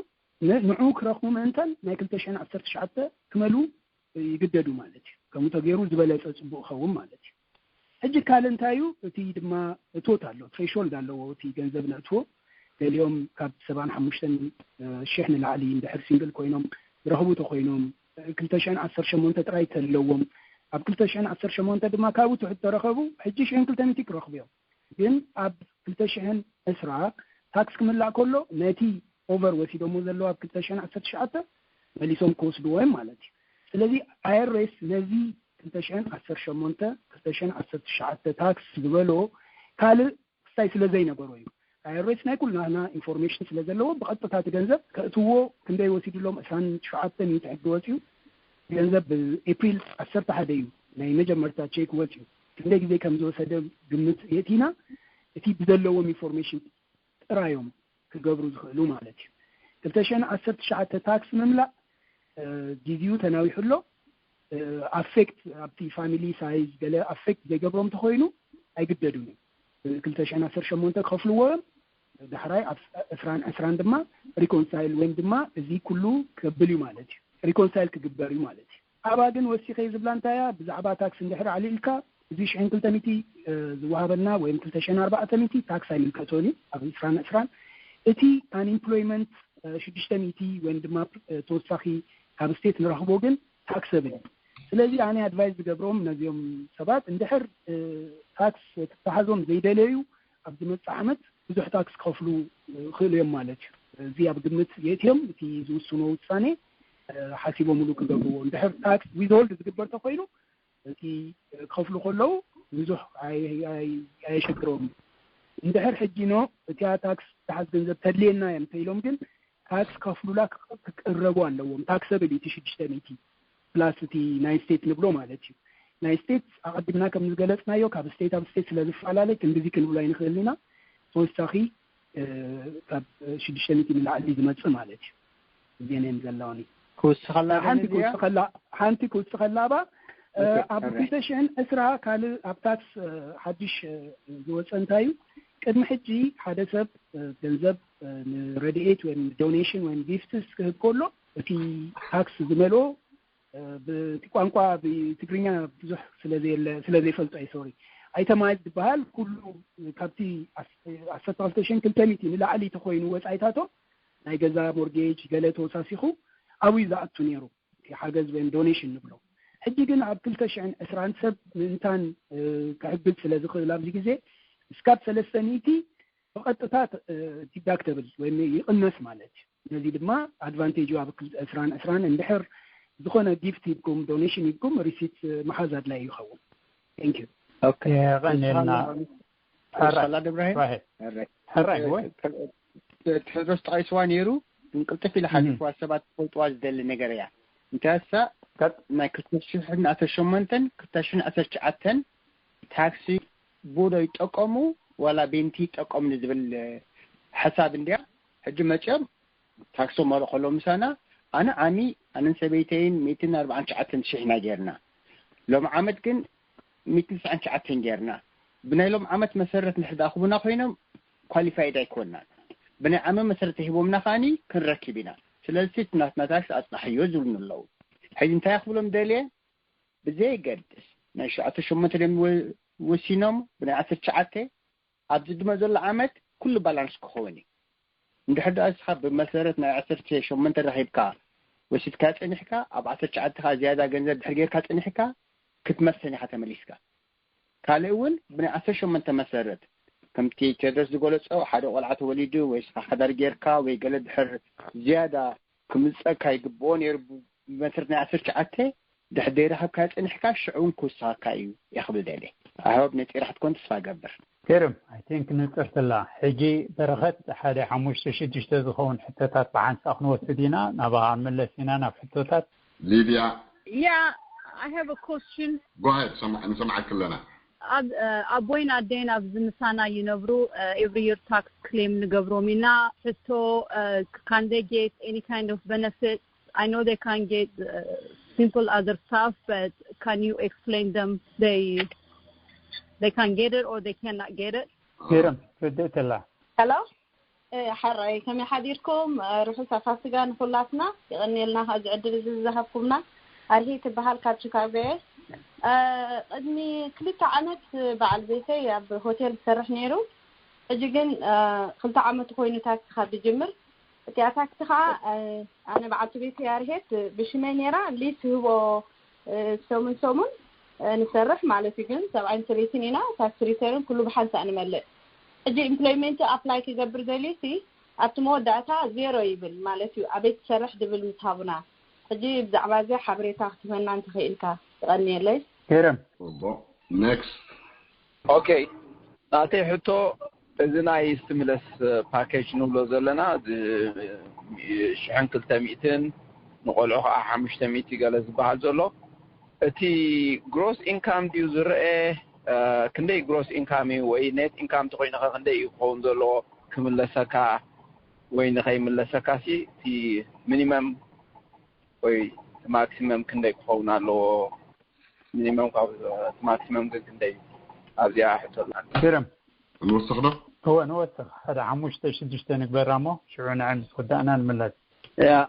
أنا سمي جبرة ساعة بعد بال إذا بتكست تسريدا نبرتنا 4-8 ساعات إلومس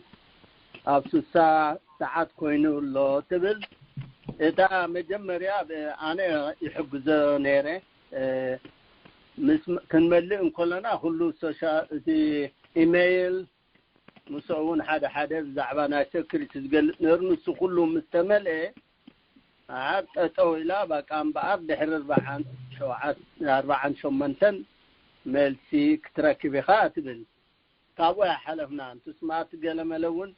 بزح زملأنا نبرن ስለዚህ አባ ህጅት طويلة ሞታ ዘሓተታ በቴክ እንታይ ክግበራለው ያታ ጉዳይ ምክንያቱስ بملو ديتين ناي إدي أيتملين راحت عم تويت مسملأنا أوكي تبحر 4 شمنتن تملت تبني رامون تاي مثلكم كرم نتورك الله حتى وجي كرم ذكرت بره كابي واشنطن اريا اوكي نحنا تاكسي درايفرز سابز خبابي انا واشنطن دي سي تاكسي زور واشنطن دي سي دينا نملء واشنطن نزور وكي أتي تاكس نمر على الستيت أماتي فيرجينيا فلذي تاكس مر لخا فيرجينيا ستيت يزمل هذا أنا فدرال هم ستيت تاكس أو يزمل اللي عمتات الجسيتي unemployment خمل كeligible دينا نحنا خم taxi drivers and then where should we apply? Thank you. ديالله. نتفرق أبو مجمريا بتدرس كجمري تدرس ليبيا أنت أتبل أبوين عدين مسانا متنبرو أتاكس ريتيرن إنكلود مالت مسانا حوشنا إنا نملئ حجين الساتهم يتقوموا اليوم أي تقومون يتعطوا كوزو خلولو أي خلون هو زي economic impact payment زبال exclude في وهابهم سبات اللو ادميهم كاب 10 شعاتن العلي كوينهم سرح دما زي سرحوا مالتي جاب وانا ديان ندحر ولا حد سرح زي سرح تخوينهم كل شعب مساء ديبندنت جيرا تاكس ملوم تخوينا اي تركبنا مالتي زي كنبل كلنا زي كيرس اكتينا نزارب زلنا بمصاي حجي زراربو لو ندحر توصاخيتلو شو انفورميشن كنب كنفتنينا حجي كن اي ملكتهم مالتي نتسرتي alright نفتحن تعتو هن اتينا تحن تعتو منقص I think أزير دي أفرويني شما هوتيل قدمي 3 عامت يسرح نيرو بعل بيتا لحار تاكسي جميرو تاكسيخا بسما خوينا ني بعل بيتا بليز تغبو نيرا حجي ان employment أبلا قبر خلدي ملكوتو ديو إذي تقنطات وهاب سلوخي كم درداني تينايت ستيت حق نديو بين ستيت مخانا يفلت كون جن تحفتنا زلوا بسنكزي أجاج مدلوا شجر بتوريد دلوا تأزاز كل سب كابجز خايتو تا سلستبهله كل سب كواليفايد أبجز أخوينه سرح سلديه قلتنا مويا أنا بسنكزي حقي أنا خص أيكالكن أنا يملكتني إلوه ملع له السبزي الساعة تخفلني را وي بشما يدلو وي بيجلسني بزح تاع مثلا سلازس بستخاله متان تاد فلت وحبريتا يتيوم يملو ما سخاي سمو أباكو سخلا إبراهيم قاعد تاني اوكي انتي مسلكا كمتي من بزبلو مينيموم زولنا تاكسي ابحتو زاتو يكون قدما كلت عمت فرح نيرو كتب كلا في حتو ناي ايكونوميك امباكت دي تاكس ناي 10 شمونت مالج قدما كلت عمت مليات خوينا اسو كمصاي ازي تاكسي زور بعلت بيتا تاكس ملت خوينو تي زدلي انفورميشن تي ناي انيمبلويمنت كمل كله تي زحتو حطوتات يدحر على ناي مركب عدل على يركب كبل خيلي فلذي واننت سايكونن كن حجابي يسرحن عدلاي ايكونن ما حد سيرو كرم بخلاء الزراربا نوسد هون نخونن اي نوسدن يلنا خيت تراكرنا كم نوسد كيرنا نفسنا قصيرنا نعون تقطع ملئنا نملكت مو بدعريو نعردي ملكتنا نعر كوينو ويكا زي فكدنا نعر كوينو نوط رحم سبلن بركالي زمتع نقاش بلزيلو نفتكانو حما يكون بهالا يبو جنيون نفسال كي تعطوهم كيد ستيميلس باكيج شحن كل التمئتن حموش تمئتن زبل اتي جروس انكام ويكا اتتقلو الاتاويدي ويسابتنيت اتتتعري اتاويديو اتي كدبس كبرولو نعركم أخوينو يتجدب كإنتاج تحبرونا يبلالو نبي المنقص نغيد أوكي تبغى حتى هذه أنت يا خبز دلي إتي سندري وتي gross adjusted income زبلي معناته إسقاط أتوارد صورن التوجون تدميرو وتجادلو إتسقاط خفل تاكس إسيت adjusted gross income زبحال حجبو مسرتي تمنزني نحد سبش حنك تيمتين بومل أخت مسؤول خوينا individual تخينو إذا adjusted gross income كاب سبعا حمشتن تحت الحدا خوينا بومل ميت خميتيش حنك تيمتين ركب كاب سبعا حمشتن شح سقاط سبعا شعت شحت خوينا خاني تقاديلا نتا بعقنا تمسأ مالتي كاب سبعا شعت العل تخينو ركبني حجز تافللي كانت income دا gross income دا تزلا gross adjusted gross income نابنت بولكي مانجستوري انترابط قبرك بولكي اندحر 70 سبيتن كوينم كان 70 سبيتن كوينم كاني اتواتناتهم شحن 150 شحت خوينو وكابان تحت خوينا ملء كامل يرخبو كابان لعلت خوينا خاني اي رخبوني وي يقدلتي سقاب 290 شحتن شحد بتصح جنتان نت انكم دو جروس انكم دو تقول نخمل سالي كانت كسريا داليه حجم مبزحته سيلف امبلويد سب كنا بنت تاكس درايفرز نولم بكريدت كارد رخبون بكاش رخبون دميرهم كلتميت شحن والله بنتي 5 شح ويتي بيت الشح ناتهم وتاي اكسبنساتيزي نتي كريدت كارد دخفلو نغرالو نا ايربورت فيد بحال دخفلو والله وزع دخفلو والله حاجه تساري ابتا جروس ادجستد جروس انكم كان 250 تحت الحداقينا بقى مسرتين كدرخوا جنزب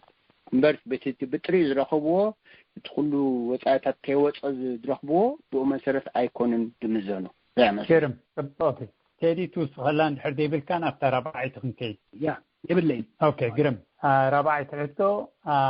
كبرتن ساعه عقبال جيو تي يوبر زور سب انتاي زينا ان امبلويمنت ابلاي كابس كبر ويكا ناي صراح البو كابز ملكت 48 ساعات زبل نيرو 6 ساعات حاليفوس نتقبل لنا زبل نحر مرسي زي ما تقول تفورمز من القوام من البادي بغسيش كوينا كي تخون بمبالي انتايس ندبر علينا واتس نيكست انتاينا ندبر يوم تخذلو ما عيدا هو اوكي تفضل اسرانا 4 ساعات 48 ساعات كابزي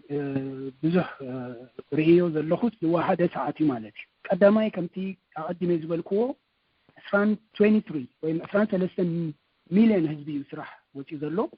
ዝኩሉ ሰብ ድማ አንኤምፕሎይመንት ክመልእ ይኽእል ማለትዩ ነዚ አጻፊፎም መልስ ክህቡና ዋላ ከምኡ ተበለ ብኡ ክመጽኡ ኣይብልን ኢና እቲ ዘሎ ኩነታት ክንሪኦ ከለና ንምሳሌ እዚ ናይ ስሞል ቢዝነስ አቀዲምና ክንዛረብ ከለና 10,000 ግራንት ንምርካብ ተባሂሉ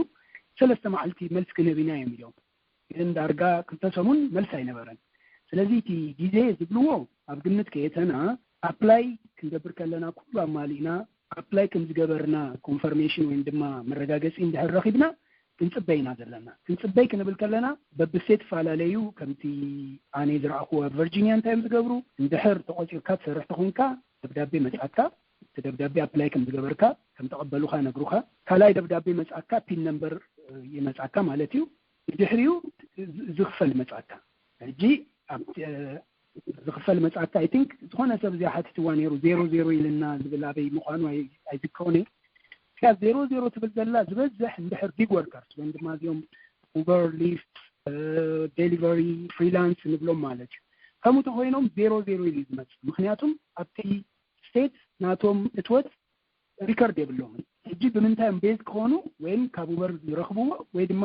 ታክስ ሪተርን እቲ ዝመለሰብ አፕላይ ዝገበረ ሰብ ቅድሚ ሕጂ ታክስ ፋይል ካብ ዝገበሮ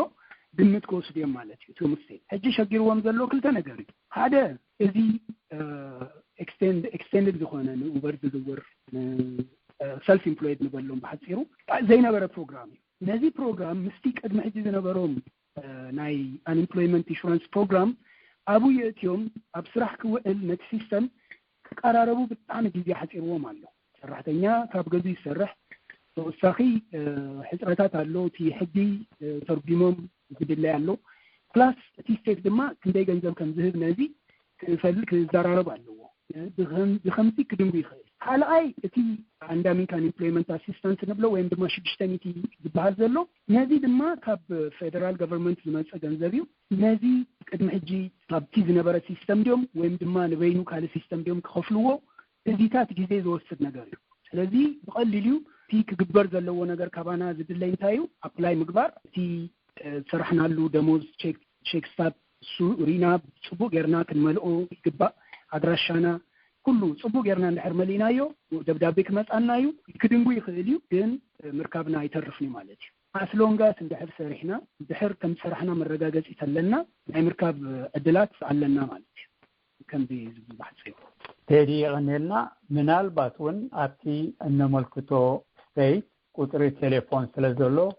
ቴሌፎን ደዊልካ ምሕታት እውን ልክዕዩ አሸጋሪ ብፍላይ ሕጂ ግን ደዊልካ ምሕታት ኣገዳሲ መስለኒ ቀፂላ ናይ ኣቶ ዘካርያስ በርያ ካብ ዝሰርሓሉ ቦታ ታክሲ ዝውር ዝሰርሓሉ ቦታ ኣብ ዋሽንግተን ዲሲ ይብል ዝቕመጠሉ ግን ኣብ ቨርጂኒያ እዩ እዚ አንኤምፕሎይመንት ክመልእ ከለኹ ኣበናይ ስቴት እየ ዝመልእ ኣብ ዋሽንግተን ዲሲ ዲስ ወይስ ኣብ ቨርጂኒያ እዩ ዝብል ዘሎ ሞ እዛ ሕቶ እዚኣ መንግስት ሕራይ ቁርብ እዚኣ አይ ቲንክ ተደናገር እያ ምክንያቱ ኣብ ዋሽንግተን ዲሲ እንዳሰርሑ ናብኦም ኣብ ቨርጂኒያ ንሕጣ ኮይኑ ብፍላይ ከዓኒ በዓልቲ ቤቶም ኣብ ቨርጂኒያ ደላ ኣድራሾም ኣብ ቨርጂኒያ ዘሎ ደቆም ኣብ ቨርጂኒያ ደቕመጡ ድሕዳ ኮይኖም ኣብቲ ታክስ ክመልኡ ከለዉ ናይ ቨርጂኒያን ዝመልኡ ናይ ዲሲ ብዙሕ ግዜ ዳርጋ ኣይጠቕስዎን እዮም ከማን ግን ኣብታ አንኤምፕሎይመንት ክትመጽእ ኮላ ናይ ቨርጂኒያ ድሕዳ መሊኦም በሳስ ናይ ታክሲ ላይሰንስኹን በታ ናይ ታክሲ መሰረት ቨርጂኒያ እዚኣ ናትካ ትራሕሲ ናይ ዲሲ ኣይለም መልሲ ይህብዎም ብዘጋጠመኒ ማለት ሕጂ እንታይ ክገብር ዘለዎ ሰብ እዚ አይ ቲንክ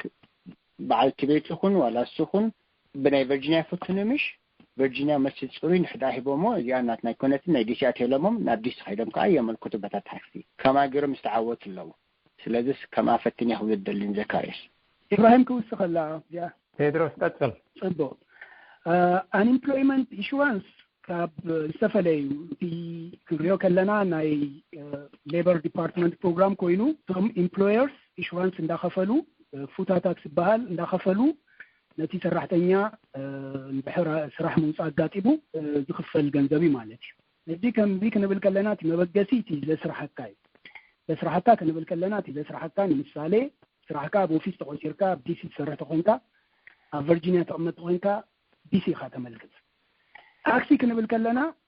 ዘካርያስ በርሄ ዲሲ ዝውር ይልና ዲሲ ዝውር ተኮይኑ በቲ ሕጊና አንኢምፕሎይመንት መሰረት ኣብ ዲሲ ከመልክት ዝግበው ኣቀድሜ ከም ዝገለጽክዎ አንኢምፕሎይመንት ቤኔፊት ነዚዮም ታክሲ ዝውሩ እዚዮም ሰልፍ ኢምፕሎይድ ዝኾኑ ሓድሽ ፕሮግራም ይልናለና ሓድሽ ፕሮግራም ስለ ዝኾነ ነዚ ብኸመይና ክንገብሮ እቲ ቅድሚ ሕጂ ዝነበረ ኢና ፎሎ ክንገብር ቅድሚ ሕጂ ዝነበረ ኣብቲ ትሰርሓሉ ቦታ ይዝብል ኣብዚያ ካልእ ንሽተይ ተብል ድማ ሕቶ ኣላ ምሳሌ ካልእ ዝመጻኒ ሕቶ ማለት እዩ ሓደ ሰብ ናይ ዲሲ ወይ ናይ ሜሪላንድ ታክሲ ዝውር ግን ድማ ኣብ ናይ ኤርፖርት ይሰርሕ ኤርፖርት ንበል ኣብዚ ከባቢ ዲሲ ሜሪላንድ ቨርጂኒያ ኣብ ቨርጂኒያ ይዘለው እቲ ኤርፖርት ኣብ ኤርፖርት ሰርሕ ተኮይኑ ስርሑ ቦቱ ኣበዩ ኣብ ኤርፖርት ኣብ ካልእ ቦታ ይሰርሕ እንተኮይኑ ከምዛ ዓይነት ሰብ ቀጥታ ኣብቲ ይሰርሓሉ ቨርጂኒያ ተኮይኑ ቨርጂኒያ አፕላይ ክገብር ክእል ሕጂ ሳቶም ግን ናይ ዘካርያ ለምሳሌ እዚ ሕቶ ዝሓተተ ሰብ ናቱ ዳታ ኣበይ ይሰርሕ ተደረኺቦም ሕቶ ካሓትዎ እዮም ሕቶ ካሓትዎ ከለው ነታ ሕቶ ብግቡእ ምምላስ እዩ ከም ሕጂ ግን ኣብቲ ትሰርሓሉ ቦታ እዩ ኣፕላይ ዝግበር ብርህቲ ቀኒልና ክልቲኹም በረኸት ናባኻ مزين زخدا كلاريفيكيشن كبنادو حتى أنا إبراهيم كرم كتر حنتي حجي أب فيرجينيا دو أب دي سي دو تبل مترتار سلازلا أب كلتي أنت مول أخي نايز تعوتو سايد إفكت اللودي فلمتا يخم أنا إذا حتى تزلخ مسلكا إذي عن employment application سي صاحب بصراحة March 1st يحاول شيخا example قلت to some reason كيما دعكات صريحكا أب April اندحر مليكايو تمليسو خا March 1st دي زخفلكا ويس نايتا زملعكا لا سومون حجنا عملت لو من دحر مليكا نايزا حالة السومون كاب سنبت جميري زخفلكا فلازم تخسر على حنايت حالة مالتي خيت خفلكا فلازم نزيع avoid مقبار كيف كان ختملق من انتي أبتلتي تملعكا انتاي شقرالو መንግስት ጀምራሞ هراي تقدميتي ديسيدو فيرجينيا ولا بروتيو مملاس انتاي صقمانصني كم دفولطاني مهنياتو تاخلو خادو كل ساتم كم زي قديمه غلصكوا ني فيرجينيا تفتي كم مهنياتو سبزي ني فيرجينيا تاكس دحر ملء نيرو خينو ني فيرجينيا خفتني مجمرتا فيرجينيا ايتخون انت لمون ديس خيد اديس خا ني امبلمنت يملء بين مالتي بزيا كواليفاي يخون وي ايكونن مسيرك ساعه مسنجي الحس اجماع متني مفتان بسي بتاعت لسلحها بتا يتبحال كلا مجدي تقصل تخلايتي اتي ان امبلمنت سني نابنت خسرح ولا مودات انا مارش طوا بيلكا بنت مولود الحاجه نحدا مودات ابريل كوينو 4 سومن حليف كان له خيت خفلكا عند حدا خمزي ناي دبليو تو تراك ميركا بيرول تنيركا شعوت أو كم زبلة رجعت جبتها تيب كام ويشعو اللي أفتح الكونكا جبتها تيب كام بروريتي جنب كبرو نتازي تقعد بركلام عادة من يسمى كاب عنده بقى كموري درا هو سيلف إمبلويد تهون كاهي نزبل إذا نترتي كنا نحكي حيش بعد بزحت سبعة حتى تاني انتهي مسيكم كابونكم مهاري لده حتى تكون الله مع تجميركم نايلو مسومن جميرهم ولا تملي سوم نايت سيدا حلفة جزيها هيبونكم لده حتى تكون الله سجى حجين نتكلم مرسي عرخو كلان نصنع لنا تاريخنا يكمل سغاني نحبر مالكي سلام عليكم كرم يدرس من لا لك هذا يلا بيبلي كرم يدرس نابخا حجي عطي زي حجز وهب له جنزب ابناي اسرع اكل تشان اسران تاكس ريتيرن كملك لنا او كنوسخو دينا وسخنادنا نمولوس ويس كماي نمزب العطو نمملاس تصبو اندحر زيناي ايكونوميك امباكت بيمنت زي شحن كلتميتي وين دماكس تشن 4 نبلو كبايرس قططا زمص سلازخونه ولا حنتي نملو ነገር يبلنام ابتي ታክስ كملا كله ابتي ታክስ فورم ريكونسايل ዝግበርዩ ዝጻፈፍ ተጻጻሪ ማለት እዩ ዝግባና ተኮይኑ ዜሮ ከውን ድሕር ዘይግባና ተኮይኑ መለስ زي خبرنا تخوينا حجي كم تيجبلكو أب أسران استولد قولها أبلايم كجبر أيكالي تاكس 2019 يوم جبرو حجي قولها بجانوري إن دعتوا يدو أيرا خبرن زي كله معاسيو بالمالتي أب أسران تاكسي إذا أبا unemployment وين دما يوم ناي business loan جبلنا يوم كله زملكت أبتي أسران تاكس እንድሕር እቲ ስቴት ክፈደልናዩ ከምዚ 1099 ጂ ዝበሃል ኣሎ ኩሉ ሻዕ አንኤምፕሎይድ ዝኾኑ ሰባት ከም ወሃቡ እዮም እሱ ሒዞም ናብቲ ታክስ ዘስርሕዎ ሰባት ይትከዱ ኣብኡ ይምላእ ማለት እዩ ታክስ ክፈሉ እዩ ናይ ስቴት ኤቭሪቲንግ ኩሉ ታክስ ክፈሉ እዩ እዚኣይ ክብል ዝኽእል ካልእ እዚ ታክስ ብዙሕ ሓደሽቲ ምዚ ዝራኸብ ለውጥታት ክህልዎ ስለ ዝኽእል ዳራና ክንዛረብ ኢና ቅድሜ ከምቲ ዝበልክዎ እስካብ ሕጂ ዝረኣኽዋ እዚኣ ናይ ዶኔሽን ኣይተማይዝ ተሪፋ ኣብቲ ኖርማል ክመፅኡ ካልኦት ድማ ይሓቱ ኣለዎ ሕጂ ክንሪኦ ኢና ማለት እዩ ብቐፃሊ እንዳራናዮ ዝንኸይድ ነገር እዩ ማለት እዩ ስለዚ ከም ተወሳኺ ኣታዊ ኣይቁፀርን እዩ ምክንያቱ IRS ባዕሎም ከጠቃቅስዎ እዮም ይካትሉ ዘለካ ምስለኒ ተዘይተጋጭ ስቲሙለስ ቼክ ናይ ስቲሙለስ ቼክ ናይ አንኤምፕሎይመንት እወ ናይ ስቲሙለስ ቼክ ኣይድለ ዋላ ሓንቲ ኣይንመልኦን ኢና ክሬዲት ታክስ ክሬዲት ዝበሃል ከምዚ ቆልዓት ዘለና 2,000 ንረኽቦ ከምኡ ማለት እዩ ናይ አንኤምፕሎይመንት ኮይኑ ግን ታክሰብል እዩ ታክሰብል ኢንካም እዩ በሪሃ ረኸትና ባኻ ክብራብ hello سمعك على المحصل هاي يعني الله يجزل ذهبكمني مجمرياتي نعيشتو فتات اللواني انا سبت حلفه 4 ورعي سريحنا إليه خمسي تمبرات إسراحيو سيزنال نيو هجي نزي زبهال زلو خلوخ بوخل دي هاي رخبوان زبال حسل لن حدا قدامي حسي قال ايك عني قاليتي كليم غيراني له أبقول جاني له بحالة 2019 كليم غيراني له وتتعاون واحد نيرو أنا قلت كليم غيراني له عبد عجز بعض زلوا تركب جاء تركبني قال أي تحتي قال زي تفاني زي أدراشان أي زي جيت مثلا أنت زبلتي بكم زد سمعت تنعكو بميل أنت أخوينك كتن قلت لزخونس تدراشا يدلي مالتي ويب سايت تقدم انت يجيني 3 ساعات يغني هذا الراي كرم ازاي له داوتي برا طبعا لا وا قصد انا داوتي بوسطن ابتا انت سمع قوسي قول عن تليو كاب 10 شو حتى تحتسي يوم زغفل بر كابو لعلي اي كفولني مسؤول من ستيمولس بهاني رمو if you have a special need كده you get pay ده نستاخد عليه كرم تفضلي أستاذ تخلنا بخير اوكي مجمريا كيدي كلكم منقص يغنيلنا نزي بروجرام زي بمقراكم بطعمي حقازي زخونا زي كوميونيتينا I hope next time دما بزتفعلالي ملكع بخمزين قربو بس يمني قال اي مجمريا افتاناي زحاتتنا ناي PPA Paycheck Program Protection Assistance زلو مجمريا اللوديو توديو مجمريا قال يتحدث دما مسأ SPL loan نبينو سلازخونه ات جرانتي اللوديو جناتهم سباتي جنا افكتد كوينوم سلازلو بغدايزي جنا يقومول اس يخلوديو اتي PPA اللون ديلون كاني انت دا الله خين خير ابتناتاتهم بانك ديم كمول ازخلو ولا ابزخونه بانك كمول اليوم ويس اونلاين يوم جملو مخنياتو اي تنصرتن عنتوي انت دع الله خينو مالتي تي اس بي اف الوديو اندحر الله خينو سي بخمه يمكم القوا سادسيتي تي بي بي انت دع الله خينو ثم ذكر استراد امثله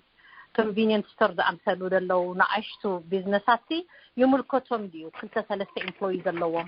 اذا اسم الكتم دي منالبات حالفه يالله قريكم ما تكونوا تخليكم سوري دون يقول لذا اتفق ግን እነዚህ አንተ ገልጸልኝ ያቀንየልኝ كرم next هو نسمعك على هو هذا حتى انا تاكسي درايفر ين ابلاي مصوركو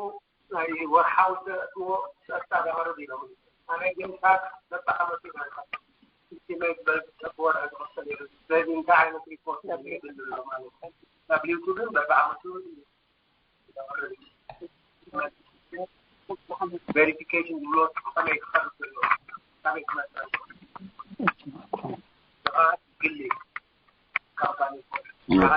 نترتي كوناتن جن أنت تردي إكاس after application هذا apply مسقبل كوس مرجعت إلى آخرنا إلى منو مو كابيك رخوي اللي أتحطه هو تحطه ده يمدلونهم review يروي يتكلموا يمدلون أنا جن عملت أوزوه تفهمته apply تبري حرات كرم ዝመጠኒ 000 ይዝብል ሓካ ብሉቶር ናይ ኦክቶበር ናይ ጃንዋሪ ተኻዮ ክንደዩ ይብላሉ ለዚህ ነግም تعرف كرم حرات إبراهيم إذا تدين መንግስትን ክምልስዋን ግን ኣነ ሓደ ሰባት ሕግዝ ስለዝነበርኩ አንኢምፕሎይመንት ክመሉ ከማ ዓይነት ሕቶት መስ እንታይ ምስኮነት ያመስለካ እቲ ዘተኻዮ ገንዘብ ዊክሊ ዲዩ ዴይሊ ዲዩ ማንዝሊ ዲዩ ኣታ ላዕለወይት ባክስ ትመልኣዶ saying አምነት if you say you're making $25 ኣታ ታሕተወይቲ an hour ያ ማለት $25 an hour ጥራይ ክትኮን ትኽእል እታ an hour ትብል ጽቡቅ ጌርካ አይደንቲፋይ ክትገብር ኣለካ እንድሕር ሽሕ ቀርሺ ኢልካ ግን an hour ክትገብራ ይትኽእልኒሃ it could be monthly ያ ማለት ስለዚ እሰን ከይተቃደዋ ክትርፋ ከለዋ ሽዑ ሪቪው ግበሮት መልእካ ያዘለኻሲ ዘይ ቃዶ ጌርካ ኣለኻ ዝብል ሕቶ ስለዝሓትኻ ታ ፎርም ክመልኣ ከሎ ጽቡቅ ጌሩ እንታይ መለ ከም ዘሎ ፈልጣ ኣለዎ ኣብ ተወሳኺ ነዛዝ በልካ በረኸት ፎርምታት ዝሓቱ ሰባት ከዓ ኣብ ፌስቡክ ኤሪትሪያ ፋይት ኮቪድ-19 ዝብል ናይ ግሩፕ ፌስቡክ ኣሎሞ ተን ፎርም ናብኡ ተተኪዐን ኣለዋ ፓብሊክ ስለ ዝኾነ ክትረኽቦን ትኽእሉ ኢኹም ሚርያም የማነ አሎ ሰማዕን ኣለኻ እዋን ሰማዕካ ኣለና ኦኬ ኣነ እኳ እንታይ ንእሽቶም መብርሂ ክውስኽ ዘልየ ኣብቶም ናይ ኢዲዲ ናይ አንኢምፕሎይመንት ክመጡ ከለዉ 48 ሰዓት 3 ሰዓት ድብሉ ነበሩ ምንም አይሞልጡን ኣለዉ እታ ገባባ እንታይ ኣነ ስለ ዝፈልጣብታ ክስታይ መሊእ ስለ ዝነበርኩ within 48 hours ይብሉኻ ኣብቲ ኢሜይል ደእትኻዮ ሽዑን እውን ኣብቲ ኢሜይልካ እንድሕር ተመሊስካ ኣብኡ ሓደ ሊንክ ክፀንሐካ እዩ ንዕኡ ምስ ሃረምካ ሽዑ registered successful ይብለካ እሞ ካብኡ ንዳሓር ትቕፅል ሕጂ ቶም ኣሕዋትና ክገፅሉ ዝፀንሑ ሜይን ኣብቲ ሜይን ኣካል ምስ ኣተዉ ክገብሮ ዘለዎ እንድዩ እዚ በዓል ኡበር ግን ኣይተመዝገበን ብመሰረቱ ሕጂ እንታይ ኮይኑሎ ድሮ ካብ 48 ሰዓት እንተሓሊፉ ኤክስፓየር ኮይኑሎ ከም በሓዲሽ ይእቶ ምስ ኣተወ immediately within 3-4 minutes ኣብቲ ደእተዎ ኢሜይል እንድሕር ተመሊሱ እቲ ሊንክ ኣብኡ ክፀንሖ እዩ እዚኣ ኣብ ተሞክሮይ ተመርኪሰ እምበር ካልእ ፈሊጠ ይኮንኩን ይቐኒየለይ يغنيلنا صبوت حبريتا هلو go ahead መጀመሪያ ማኔላ ምለሰም በሃል ካብወሰን የዛሓት ደለኹ ብቴክስቱን ሰደልኩም ነይረ ዳሓንታ ናይ ቴክስት ዲስካርድ ትገብራ ማለት እዩ ታክሲ ላትኒ ወርሳይ ኢንኮርፖሬሽን ትብል ንእሽተይ ቢዝነስ EIN ናምበር ዘለዋ ሕጂ ኣነ ከመልክት ክልዲ አንኢምፕሎይመንት እንተ ዳኽል ኮይንኸ ብኸመይ መልክዕ ምክንያቱ ከምዚ ሓውና ሕጂ ገልፀ ፀንሐ ከምኡ ፈቲነ ሳክሰስፉሊ ገለመልታት ድብል መፂኒ ብድሕሪ ግን ዋላ ሓንቲ መልሲ ኣይረኸብኩን ዘለኹ ስለዚ ነዚኣ ክሓተኩም ኢለ ይቐኒለይ alright ክንውስኺና okay ዳንኤል ኪዳነ ሄሎ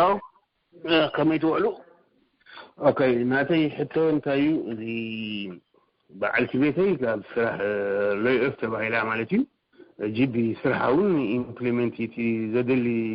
ፎርም ተመሊኡ ከይዲ እዩ ወረቐት እውን መፂና እቲ ዝወሃብ ሰሙና እውን መፂኡ ግን እዚኣ ኣብ ሰሙን ሓበሬታ ክወሃብ ኣለዎ ትብል ሰሚዕካ ነይረ ዓንጦይ ሓበሬታ ክትብ ከለኻ ኣበይናይ ዌብሳይት ኣታኻቲ ኣብ ሰሙን ሓበሬታ ትህቦ እንታይ እቲ ድብል እቲ ፎርም ናይ ሰሙን እንታይ እዩ ዝብል ፅባእቲ ምልስዋን ፈሊጦም ኣለዉ ኦኬይ ያ ኣለኹ ሰምዑን ኣለኹም እዋ ንሰምዓካ ኣለና ብቐዳምነት ኣብ እዋኑ ትገብርዎ ዘለኹም ኣገልግሎት ብጣዕሚ ምስገን ካብኡ ቀፂለ ርሑስ ኣውደ ዓመት ርሑስ ሮመዳን ከዓ ይግበረልና ካብኡ ቀፂለ እታ ሕቶይ ተቐዳመይቲ ሕቶ እቲ ናይ ኢንካም ታክስ ዝዓመት ዝተመልአሲ እዚ ኩነታት ዝሸደና ጉዮ ድዩ ክመለሰካ ያትብል ካልአይቲ ኣብ ናይ አንኢምፕሎይመንት ኣፕላይ ገይረሲ within a week መልሰም ከኣተም ስራሕ ስለዝፀውዑንስ ብናይ ኣገባብ ካንታክት ገይረ ካንስል ክገብሮ even though እቲ ናተይ ኢንካም ከዓ ድራማቲክ ወደስ እቲ ጋብ ክመላእካ ልቡ that high factor sector to any from 6 members none of them have income and the only source of income the southern ke kullu naka hamusha use bus wala kullu adult shanka kamitin and tam qolqa ana hamusha iti حجي خسمنا هو سمعنا كلنا إبراهيم سمعك هذا تاب زعبا أبوش تسومن سرعي ملي سومني سمع اللغة تاب دحري أزلان تأنيرا قروب تقراري سوني اوكي حجي كمي جرينا عاتم كونتاكت زغوبروم تسرحي كأني دراماتيك لتا أوش كات لزخونة في إتقاب ليتمرز الإنكام تاكس تناتي تاكس لتي إنكام لزغودلس إتقاب كمن لا يكال ديو زين حتى تقني الله هو قاب كمن لا يخيلي زيادة لتفلتا قلتكنا من تنكيف بو تدروس قدامي تعطونا عخا 4 ورحي سريحة نيرة تمبروري إزبل زي الوهاب بملكة ندون عين كالاي كوليج اب كلتش عن 10 ساعتين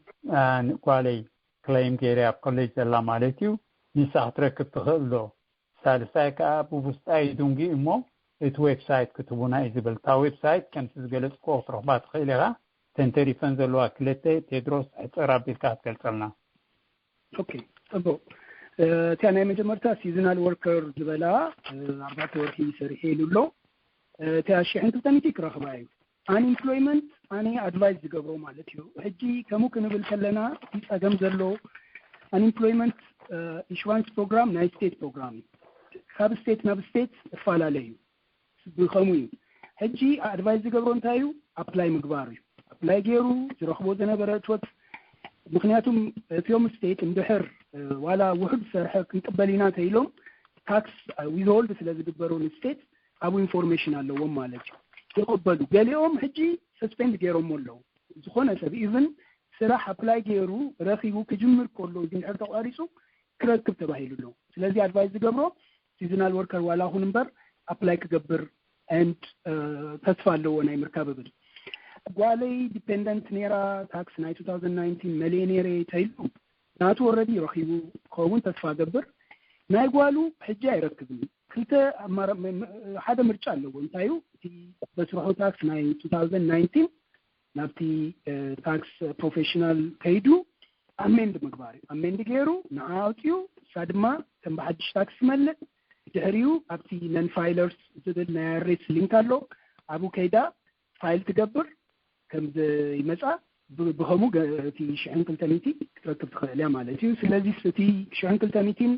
500 كنبلو كلنا شعات ميتي توسخي سالو زي بروسس دحر مغبار يواصاني زبل سبت خوينو ታክስ ሪተርኑ አሜንድ ከገብራለሁ ግን ሓንቲ ኣብዚያ ክትንቀሳቀስ ዘለዎ ጓሉ ቅድሚ ምምላዓ አሜንድ ገይሩ ክሰዷለዎ አሜንድ ዝኾነ ታክስ ድማ ብኢድ ዝኸይድ ሕጂ ብዘለዎም ናይ ስራሕ ጻቂ ምክንያት ቢትዊን 3 ወርሒ ገለ ከወስድ ማለት እዩ ስለዚህ እቲ ገንዘብ ሕጂ አይረክቦኒ ግን ናይ ምርካብ ተኽእሎ አሎ اسكاب مودات عمد فرمتو ثالثاي تنتانيرا بوبوست اي دونجي موتا ويب سايت ادراشات تدل هو ويب سايت ابتي كم تزبلكايو تغيرو تخوينو ابوالو تدي تغيرو زي تايم ستودا ابو بوست كندبروينا فرم فيسبوك كيتكم اريتريا فايتس كوفيد 19 زبل ايت فورماتات بمولو زاربولو زمسنالومي ابو لومون عطرخبوت خوليهم كلا ايتي عطو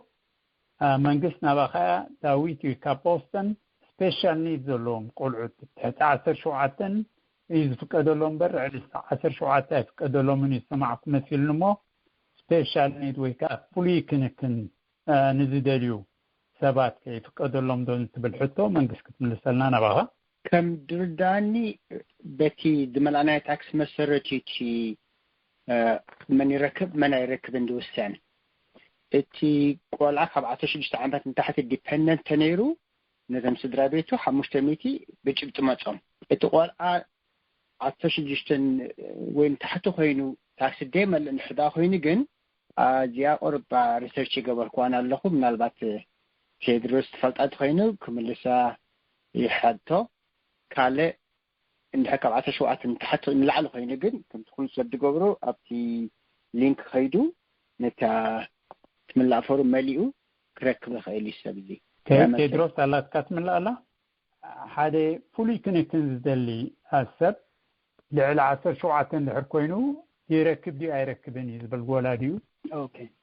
نو كمتي عادي مزغلسكو زي ستيمولس تشيك ديبندنت كاب 10 شعات عامت للعلي ነዚኦም ኩሎም ኤክስክሉድ ወይም ድማ ኣብ ግምት ኣይተወን ዘሎ ነዚ ማሓይሽ ሕጊ ክወፅዩ ይባሃል ኣሎ ከም ዘረባ እምበር የለን እስካብ ሕጂ ስፔሻል ኬዝ ይባሃል ይብሉን ሕራይ ናብ ቴድና ባኻያ ዝሕቶ ኣስቴር ፔቼክ ፕሮቴክሽን ኣሲስታንስ ይባሃል በናይ ባንኪ ኢኻ ኸይድካ ኣፕላይ ትገብር ዝብል ሕቶ ኣቕሪባ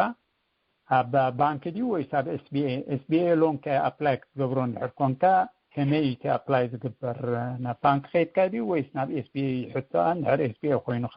የኣድራሻ ማለት ኣይመስለኒ ሕፅር ዝበለ ቴድሮስ ኦኬ እዚ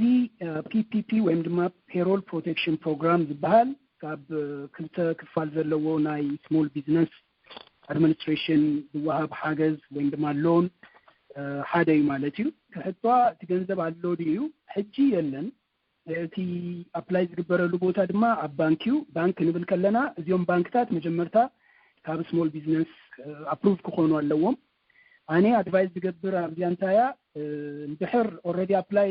ገይሩ ዝፅበይ ሰብ ኣሎ ተስፋ ምግባር እዩ ቀልጢፉ ስለ ዝተወደአ ቁፅሪ ናይ ስሞል ቢዝነስ ኣብ ኣሜሪካ ዘሎ ምስቲ ዝተመደበ ገንዘብ ዝማጣጠን ስለ ዘይኮነ ዓበይቲ ቢዝነሳት ኣለው 500 ሰራሕተኛ ማለት ቀሊል ኣይኮነን ሓደ ካምፓኒ ወይ ሓደ ስሞል ቢዝነስ $1 billion ዝረኸቡ ኣለው ስለዚ ነቶም ስሞል ቢዝነስ እንታይ ገብርዎም ኣለው ቻንስ ናቶም ይብላሉ ከምቲ ዝበልናዮ ግዴታ ኣይኮነን ፈርስት ካም ፈርስት ሰርቭ ስለዚ ክልተ ነገር ቀዳማይ እቲ ባንክ ስኻትኩም ባንክ ትገብሩሉ ባንክ ምስኦም ጽቡቕ ዓይነት ናይ ስራሕ ክሳይ ጸኒሕኩም ተኾይኑ ብዙሕ ሓገዛት ሳቶም ክገብሩልኩም ይኽእል እዩ ሳቶም ሞር ነቲ ሎን ዘለዎ ናቶም ከስተመር ክላይንት ዝኮነ እዮም ሞር ክሕግዙ ዝደልዩ እዚ ዘይከኣል ተኾይኑ ግን ናብቶም ኮሚኒቲ ባንክስ ዝበሃሉ ከም ክሬዲት ዩኒየንስ ዝኣመሰሉ እሳቶም ንእሽተይ ቶት ንዘለዎም ወይም ድማ ንእሽተይ ሳይዝ ንዘለዎ ስሞል ቢዝነስ ክሕግዙ ይኽእሉ እዮም ኢለ ይሓስብ ዝጎደለ ተሎ ምልዓላይ ድሕር ዝጎደላሉ ያ ከምቲ ዝበለቶ ኢአይኤን ነምበር ዘለዎ እዩ ኣፕላይ ክገብር ዝኽእል ኢአይኤን ነምበር ዘይብሉ ስሞል ቢዝነስ ኢሉ ኣፕላይ ክገብር ኣይክእልኒ እዚ ሬጅስተርድ ዝኾነ ቢዝነስ ክኸውን ኣለዎ ማለት እዩ ፅብቕቲ ኣብኣ ከለኻ ድሓር ናብ መንግስቲ ምለሲ ኣብኣ ከለኻ ቴድሮስ ኣንተ ወይ ምናልባት በረኸት መሊስዋ ክኸውን እዩ ታክስ ድራይቨር እንታይ መረጋገፂ ኣቕርበልና ኢሎምን እሞ ከመይ እንታይ ዓይነት መረጋገፂ ኣቕርበሎም ዝኽእል እዩ ዝብል ዘሎ ጽቡቕ አንኢምፕሎይመንት ኣቀዲመ ከምቲ ዝበልክዎ ናይ ስቴት ፕሮግራም እዩ ቅድሚ ሕጂ ተቆፂሮም ዝሰርሑ ጥራይ ቤኔፊት ዝረኽብሉ ሲስተም እዩ ሕጂ ምስቲ ኤክስቴንድ ምግባር ምዚ ኬርስ ኣክት ዝተተሓሓዘ ምስ ናይ ኢንዲፔንደንት ኮንትራክተርስ ሰልፍ ኢምፕሎይድ ዝኾኑ ሰባት ቤኔፊት ክረኽቡ እቲ ኬርስ ኣክት ኣገዲድዎም ኣሎ ነዚኦም ስቴት እዚኦም ስቴት ድማ ነዚ ነገር ከሓቱ ገሊኦም ሪከርድ ዘለዎም ኣለው ገሊኦም ብቐጥታ ምስቲ ንምሳሌ ሕጂ ኡበር ዝዝውሩ ሊፍት ዝዝውሩ ከምቲ ጊግ ኢኮኖሚ ንብሎ ብቐጥታ ካብቶም ካምፓኒ ኢንፎርሜሽን ንምርካብ ኢሎም ኣብቲ ሕቶ ናይ አንኢምፕሎይመንት ፕሮግራም ኣሎ ኣብኡ ኬድና ብቐጥታ እቲ ኡበር ንሰርሕ ተኮይና ኡበር ክንብል ንኽእል ኢና ሊፍት ክንብል ንኽእል ኢና ታክሲ ካምፓኒ ንምሳሌ ናይ ሜሪላንድ ሰሚኤ ናይ ከምዚ ካምፓኒ እንዳበለ ይዝርዝር እዩ ግን ታክሲ ካምፓኒ ከምቲ ንፈልጦ ኩሎም ገሊኦም ኢንዲቪጁዋልስ እዮም እውን ዝገብርዎ ገሊኦም ድማ ካምፓኒ ዝተተሓዙ ስለ ዝኾኑ እቲ ኢንፎርሜሽን ኣይህልዎምን ይኸውን ሕጂ ኣብዚ ኣብ ግምት ክነትዎ ዘለና እንታይ እዩ ንሕና ኣብ ኢድና ዘሎ ኢንፎርሜሽን ኩሉ እዚ አንኢምፕሎይመንት ኢንሹራንስ ፕሮግራም ኤክስቴንድድ ዝኾነ ፕሮግራም ነዚ ሰልፍ ኢምፕሎይድ ዝኾነ ንዑ ዝውስኽ ሓድሽ እዩ ነቲ ስቴት ሓድሽ እዩ ንዓና ሓድሽ እዩ ሓድሽ ስለ ዝኾነ ክንገብሮ ንኽእል እንታይ እዩ ኣፕላይ ጌርና ፎሎ ኣፕ ምግባር ብቐጥታ ድማ ቴሌፎን ደዊልና ምስቲ ስቴት ምርኻብ ኣብ ኢድና ዘሎ ዝኾነ ዶክመንትስ ሒዝና ንዑ ንዓቶም ሕጂ እቲ ኩነታት ኣሰካፊ ስለ ዝኾነ ከድካ ምዝራብ ክኸብድ ይኽእል እዩ ቴሌፎንም እቲ ፃዕቂ ናይ ስራሕ ስለ ዘሎ ከቢድ ክኸውን ይኽእል እዩ ኣብቲ አንኢምፕሎይመንት ክንመልእ ከለና ግን እቲ ዝግባአና ኢንፎርሜሽን ጌርና ብድሕሪ ፎሎ ኣፕ ምግባር ጥራያ ብሓፂሩ እዚያ ዝሓሸት መንገዲ ገርም ኩስኻላ እዚያ ቴድሮስ ትበላ ሶሪ ኣነ ግዜ ንውዳእ ኣለና ግን እዚኣ ኣድላይት ኮይናት ሰሚዓትኒ እንታይ ክብደል ነቲ ሓተተሰብስኒ እዚ ናይ ሎም እዋን ንምልኦ ዘለና አንኢምፕሎይመንት ፎርማት እቲ ናይ ቅድሚ ዝነበረ سيني هذا مالتي حجي اب تقدم كنمسه تخل نبرنا بسنك زغوات اندل حجي كتمسه دي تخلحتتا او صنحيو نابنت حجي من حجي سيلف امبلويد دون سبات ان امبلويد كون دحدا خوينم كم دليتم كسرح زي دالي እዩ እቲ ምክንያት ነይሩ ሸግጎም ኮን ይኩልን እዮም ወላ ተሰርሐም ተጠዋቢሎም ኮን ይኩልን እዮም ሕጂ ግን በቀስበን በት መንግስቲ በት ነገብረና ስቴት ገዛ ወዓል ካብ ገዛ ኸይት ወጽ ድብል ትእዛዝ ስለዝመፀ ምርጫ ይብሎምን ንኸይሰርሑን ስለዚህ በዚያ ተግሪደ መንታት ዘመንዋ ዘለው ሕጂ ክመልዎ ከለው አውድ መጽሕቶታት በስናይ ቅድም መስረስ ዝኾነ እንታይ ድብል ሕቶታት አለ ንኣብነት አፕላይ ደገር ካፍሰስ ተሰርሐት ፈቲን ካደ ድብላለ አለም ኮሚ ነይሩ አንኢምፕሎይመንት ተረክብ ተኾንካ አነ አንኢምፕሎይድ ግን ስራሕ ንምዝላይ ፈቲነ ሰለስተ ጊዜ ኣብዚ ቦታ ዝን አይረኸብኩን ስለዚህ ስኒ ጸጋማ ጋጢምንሎ ስጋ ስራሕ ዝረክብ ሓጎዝን ያሕትብል ነርካ ሕጂ ግን ኮሚ ይኮነን አፕላይ ክትገበር ኣብ ሰለስተ ስራሕ ኣብ ገለ መለ እትሕቶታት ዘሎ ናን አፕሊካብል አድሊኒ ልካ ሓትሓልፎ ሕጂስ ብዝተኻለ መጠን ከምዛ ተድረስ ዝገለጻ ታት መስለካ ኢንፎርሜሽን ናይ ስሙንት ኮይና ጥሪት ናይ ሰሙን ናይ ወርሒ ኮይና ጥሪት ናይ ወርሒ ማዓሰት ተጠዋቢልካ በታ መንግስት ናምታ ቨርጂኒያ ዕለት 27 ማርች እቲ መንግስቲ ሕጊ አውጪ ካብዛለ መዓልቲ እዚኣ ናን ኤሰንሻል ዝኾንኩም ሰባት ካብ ገዛ ከይትወፁ ስለተባህለይ ክወፃ ኣይከኣልኩን ኢሉ ድሕር መሊስዋ አይ ቲንክ እቲ ኳሊፋይ ክኾነ ዝኽእል ረኽበይ ያኽብል ደለ أبا خلقها منجس أبا حادي خبحاتي سومناوي حبريت أخواب كمزلو ني unemployment office مو أبي يزركب نسون تايل كايخي تزعبر بلالو نعامل أبليكات كلتا حرك سباتي بخلتنا قد كسدلو خليهم حدا بالتليفون مستعد سدلهم دبدابة حدا account credential تمر بعلم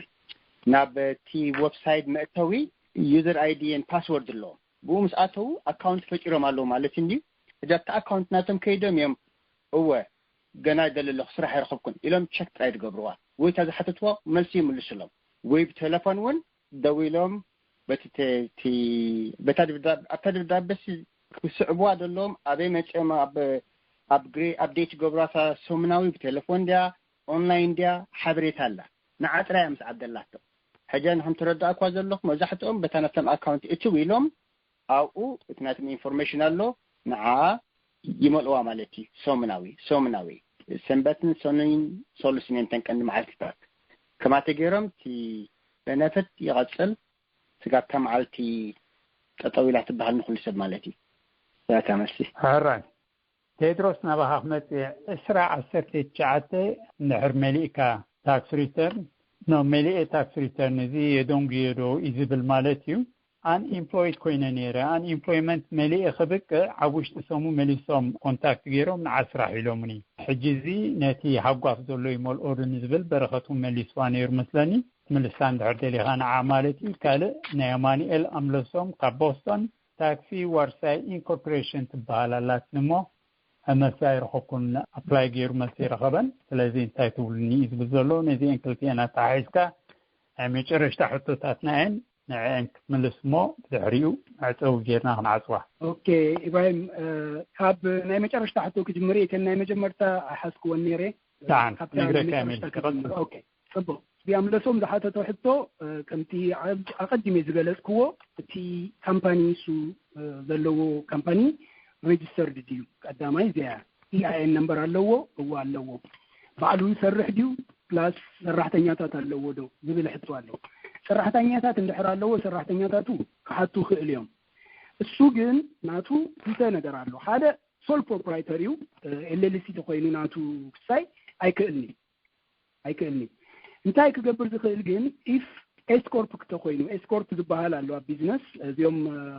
ناتهم بيزنس كوينو كم سرحتنيا دما دموز وسدو كابتي سرحهم مالتي زي تاكس بينيفيت زلوو عينت ناي اورجانيزيشن مالتي قال يوم اللي سيجبرو قال يوم سيلف امبلويد سول بروبرايتر خونو اندحر اسكورب تخوينو ابلاي ان امبلويمنت ابلاي كقبر خيليو اندحر سول بروبرايتر وين دما وانين رايزنج اساس تخوينو السو سمول بيزنس لون كحتى تنبر unemployment كمل أيكلني إذا ناتا ملفي እቲያን ካልኦት ሕቶ ትደግመለይ ያውሬታ ካብ ስራሕ ተባሪሩ ነይሩ ኣብ ውሽጢ ሰሙን መሊሶም ፀዊዖሞሞ ሕጂ እቲ ኣፕላይ ዝገበሮን አንኢምፕሎይመንት ኣብ መንጎ ዝነበረ ሓጓፍ ንኽመልኦ ከመልክት ይኽእል ዶ? ኦኬ ጽቡቕ እቲ አንኢምፕሎይመንት ቤኔፊት ዝበሃል እቶም ተቆፂሮም ዝሰርሑ ቅድሚ ሕጂ ካብ ስቴት ዋላ ይፈላለይ ንምሳሌ ኣብ ቨርጂኒያ ሓደ ሰሙን ክትፅበይ ኣለካ if you go to Maryland እንድሕር ሜሪላንድ ኬርና ግን ኣብ ሜሪላንድ ኣውቶማቲክ እዩ ካብቲ ጠጠው ዘበልካላ መዓልቲ ጀሚርካ ኣፕላይ ክትገብር ትኽእል ኢኻ ሕጂ እዚ ሰብ እዚ ሕጂ ሕቶ ዝሓተተ ሰብ እታ ስራሕ እስካብ ዝተፀዋዓሉ መዓልቲ ኣፕላይ ይገብር ናታ ቤኔፊት ይረክብ እታ ስራሕ እንድሕር ተፀዊዑ ኢሴንሻል ወርከር ኮይኑ ብሎ ማለት እዩ በዚ ኩነታት ስራሕ ተጀሚሩ አንኢምፕሎይመንት ቤኔፊት ኣይምልከተውኒ ማለት እዩ ስራሕ ስለዝሰርሕ ዘሎ ገርም ሞ በዚ ኣወዲና ኣለና እዚ ዝተዋህበ ሓበሬታ ተጠቒም إبراهيم حنت حتى الله مسأ إن كانوا سينا عملنا 10,000 زقبر زنبرة نا بارت تايم أوريدو مو 5,000 كقبر ندحر جميرو نتن 5,000 ديفرنس نخمل إن أبلاي كقبر الدي تبل نيراتامو تدرس كمل بسان الحركي. سبور يخليو رديف داورس ندحر كوينو يكاديو. እቲ ዝካል ቴምፖራሪ ሌድ ኦፍ ካብ ስራሕ ዝተወዘወፀ ሰዓቱ ዝተቐነሶ ሰልፍ ኢምፕሎይድ ኮይኑ ኢንካም ጠጠው ዝበሎ ወይም ድማ ዋላ ስራሕ ከለዎ እንድሕር ሓሚሙ ኳረንቲን ኮይኑ ተገዲዱ ማለት እዩ ወይም ድማ ዝሓመመ ሰብ ኣብ ቤተሰቡ ተሎ ወይም ድማ ቆልዑት ኣብ ገዛ ትምህርቲ ተዓፂዩ ስለ ዘሎ ብሰንኪ እዚ ኣብ ገዛ ክፀንሐ ኢሉ ክመርፅ ይኽእል እዩ እዚ ኬርሳት ኣግፋ ሓቢሎም ሞዮም ዘለው እቲ ካልእ ሕጂ ፀገም ኮይኑ ዘሎ እዚ ፒፒፒ ሎን ዝወስዱ ሰባት ሰራሕተኛ ክሕዙ ኣለዎ እንድሕር አንኢምፕሎይመንት ዝወስዱ ተኮይኖም ሰራሕተኛታት ኣይናይ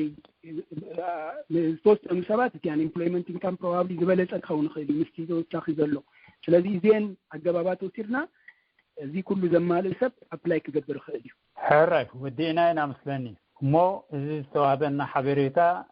ጠቃሚ ንክኸውን ተስፋ ገብር እንደገና ብስም ሃገራዊ ሽማግለን ነዚ ዝተዋህበና ሓበሬታ ዘቕረቡ እፆት ቴድሮስ ኣስገዶምን መንግስት ተኽለን እንዳኣመስገንኩ የቐኒየልና ርሑስ በዓል ይግበረልና ኣብ ዝመፅእ ኣብ ፅቡቅ ይራኽበና ቴንኪዩ زي لو مخبر زوعله ريكوردد كوينلو اب فيسبوك يكون اب ابتا ايرترا فايتس كوفيد 19 تبل كنغورينا زي سمعوا اليوم قال ان دبك اب زحت اب لاين نيرهم حتى تقريبهم معهم ارتان لحتتنا قال ما دبكم نقبر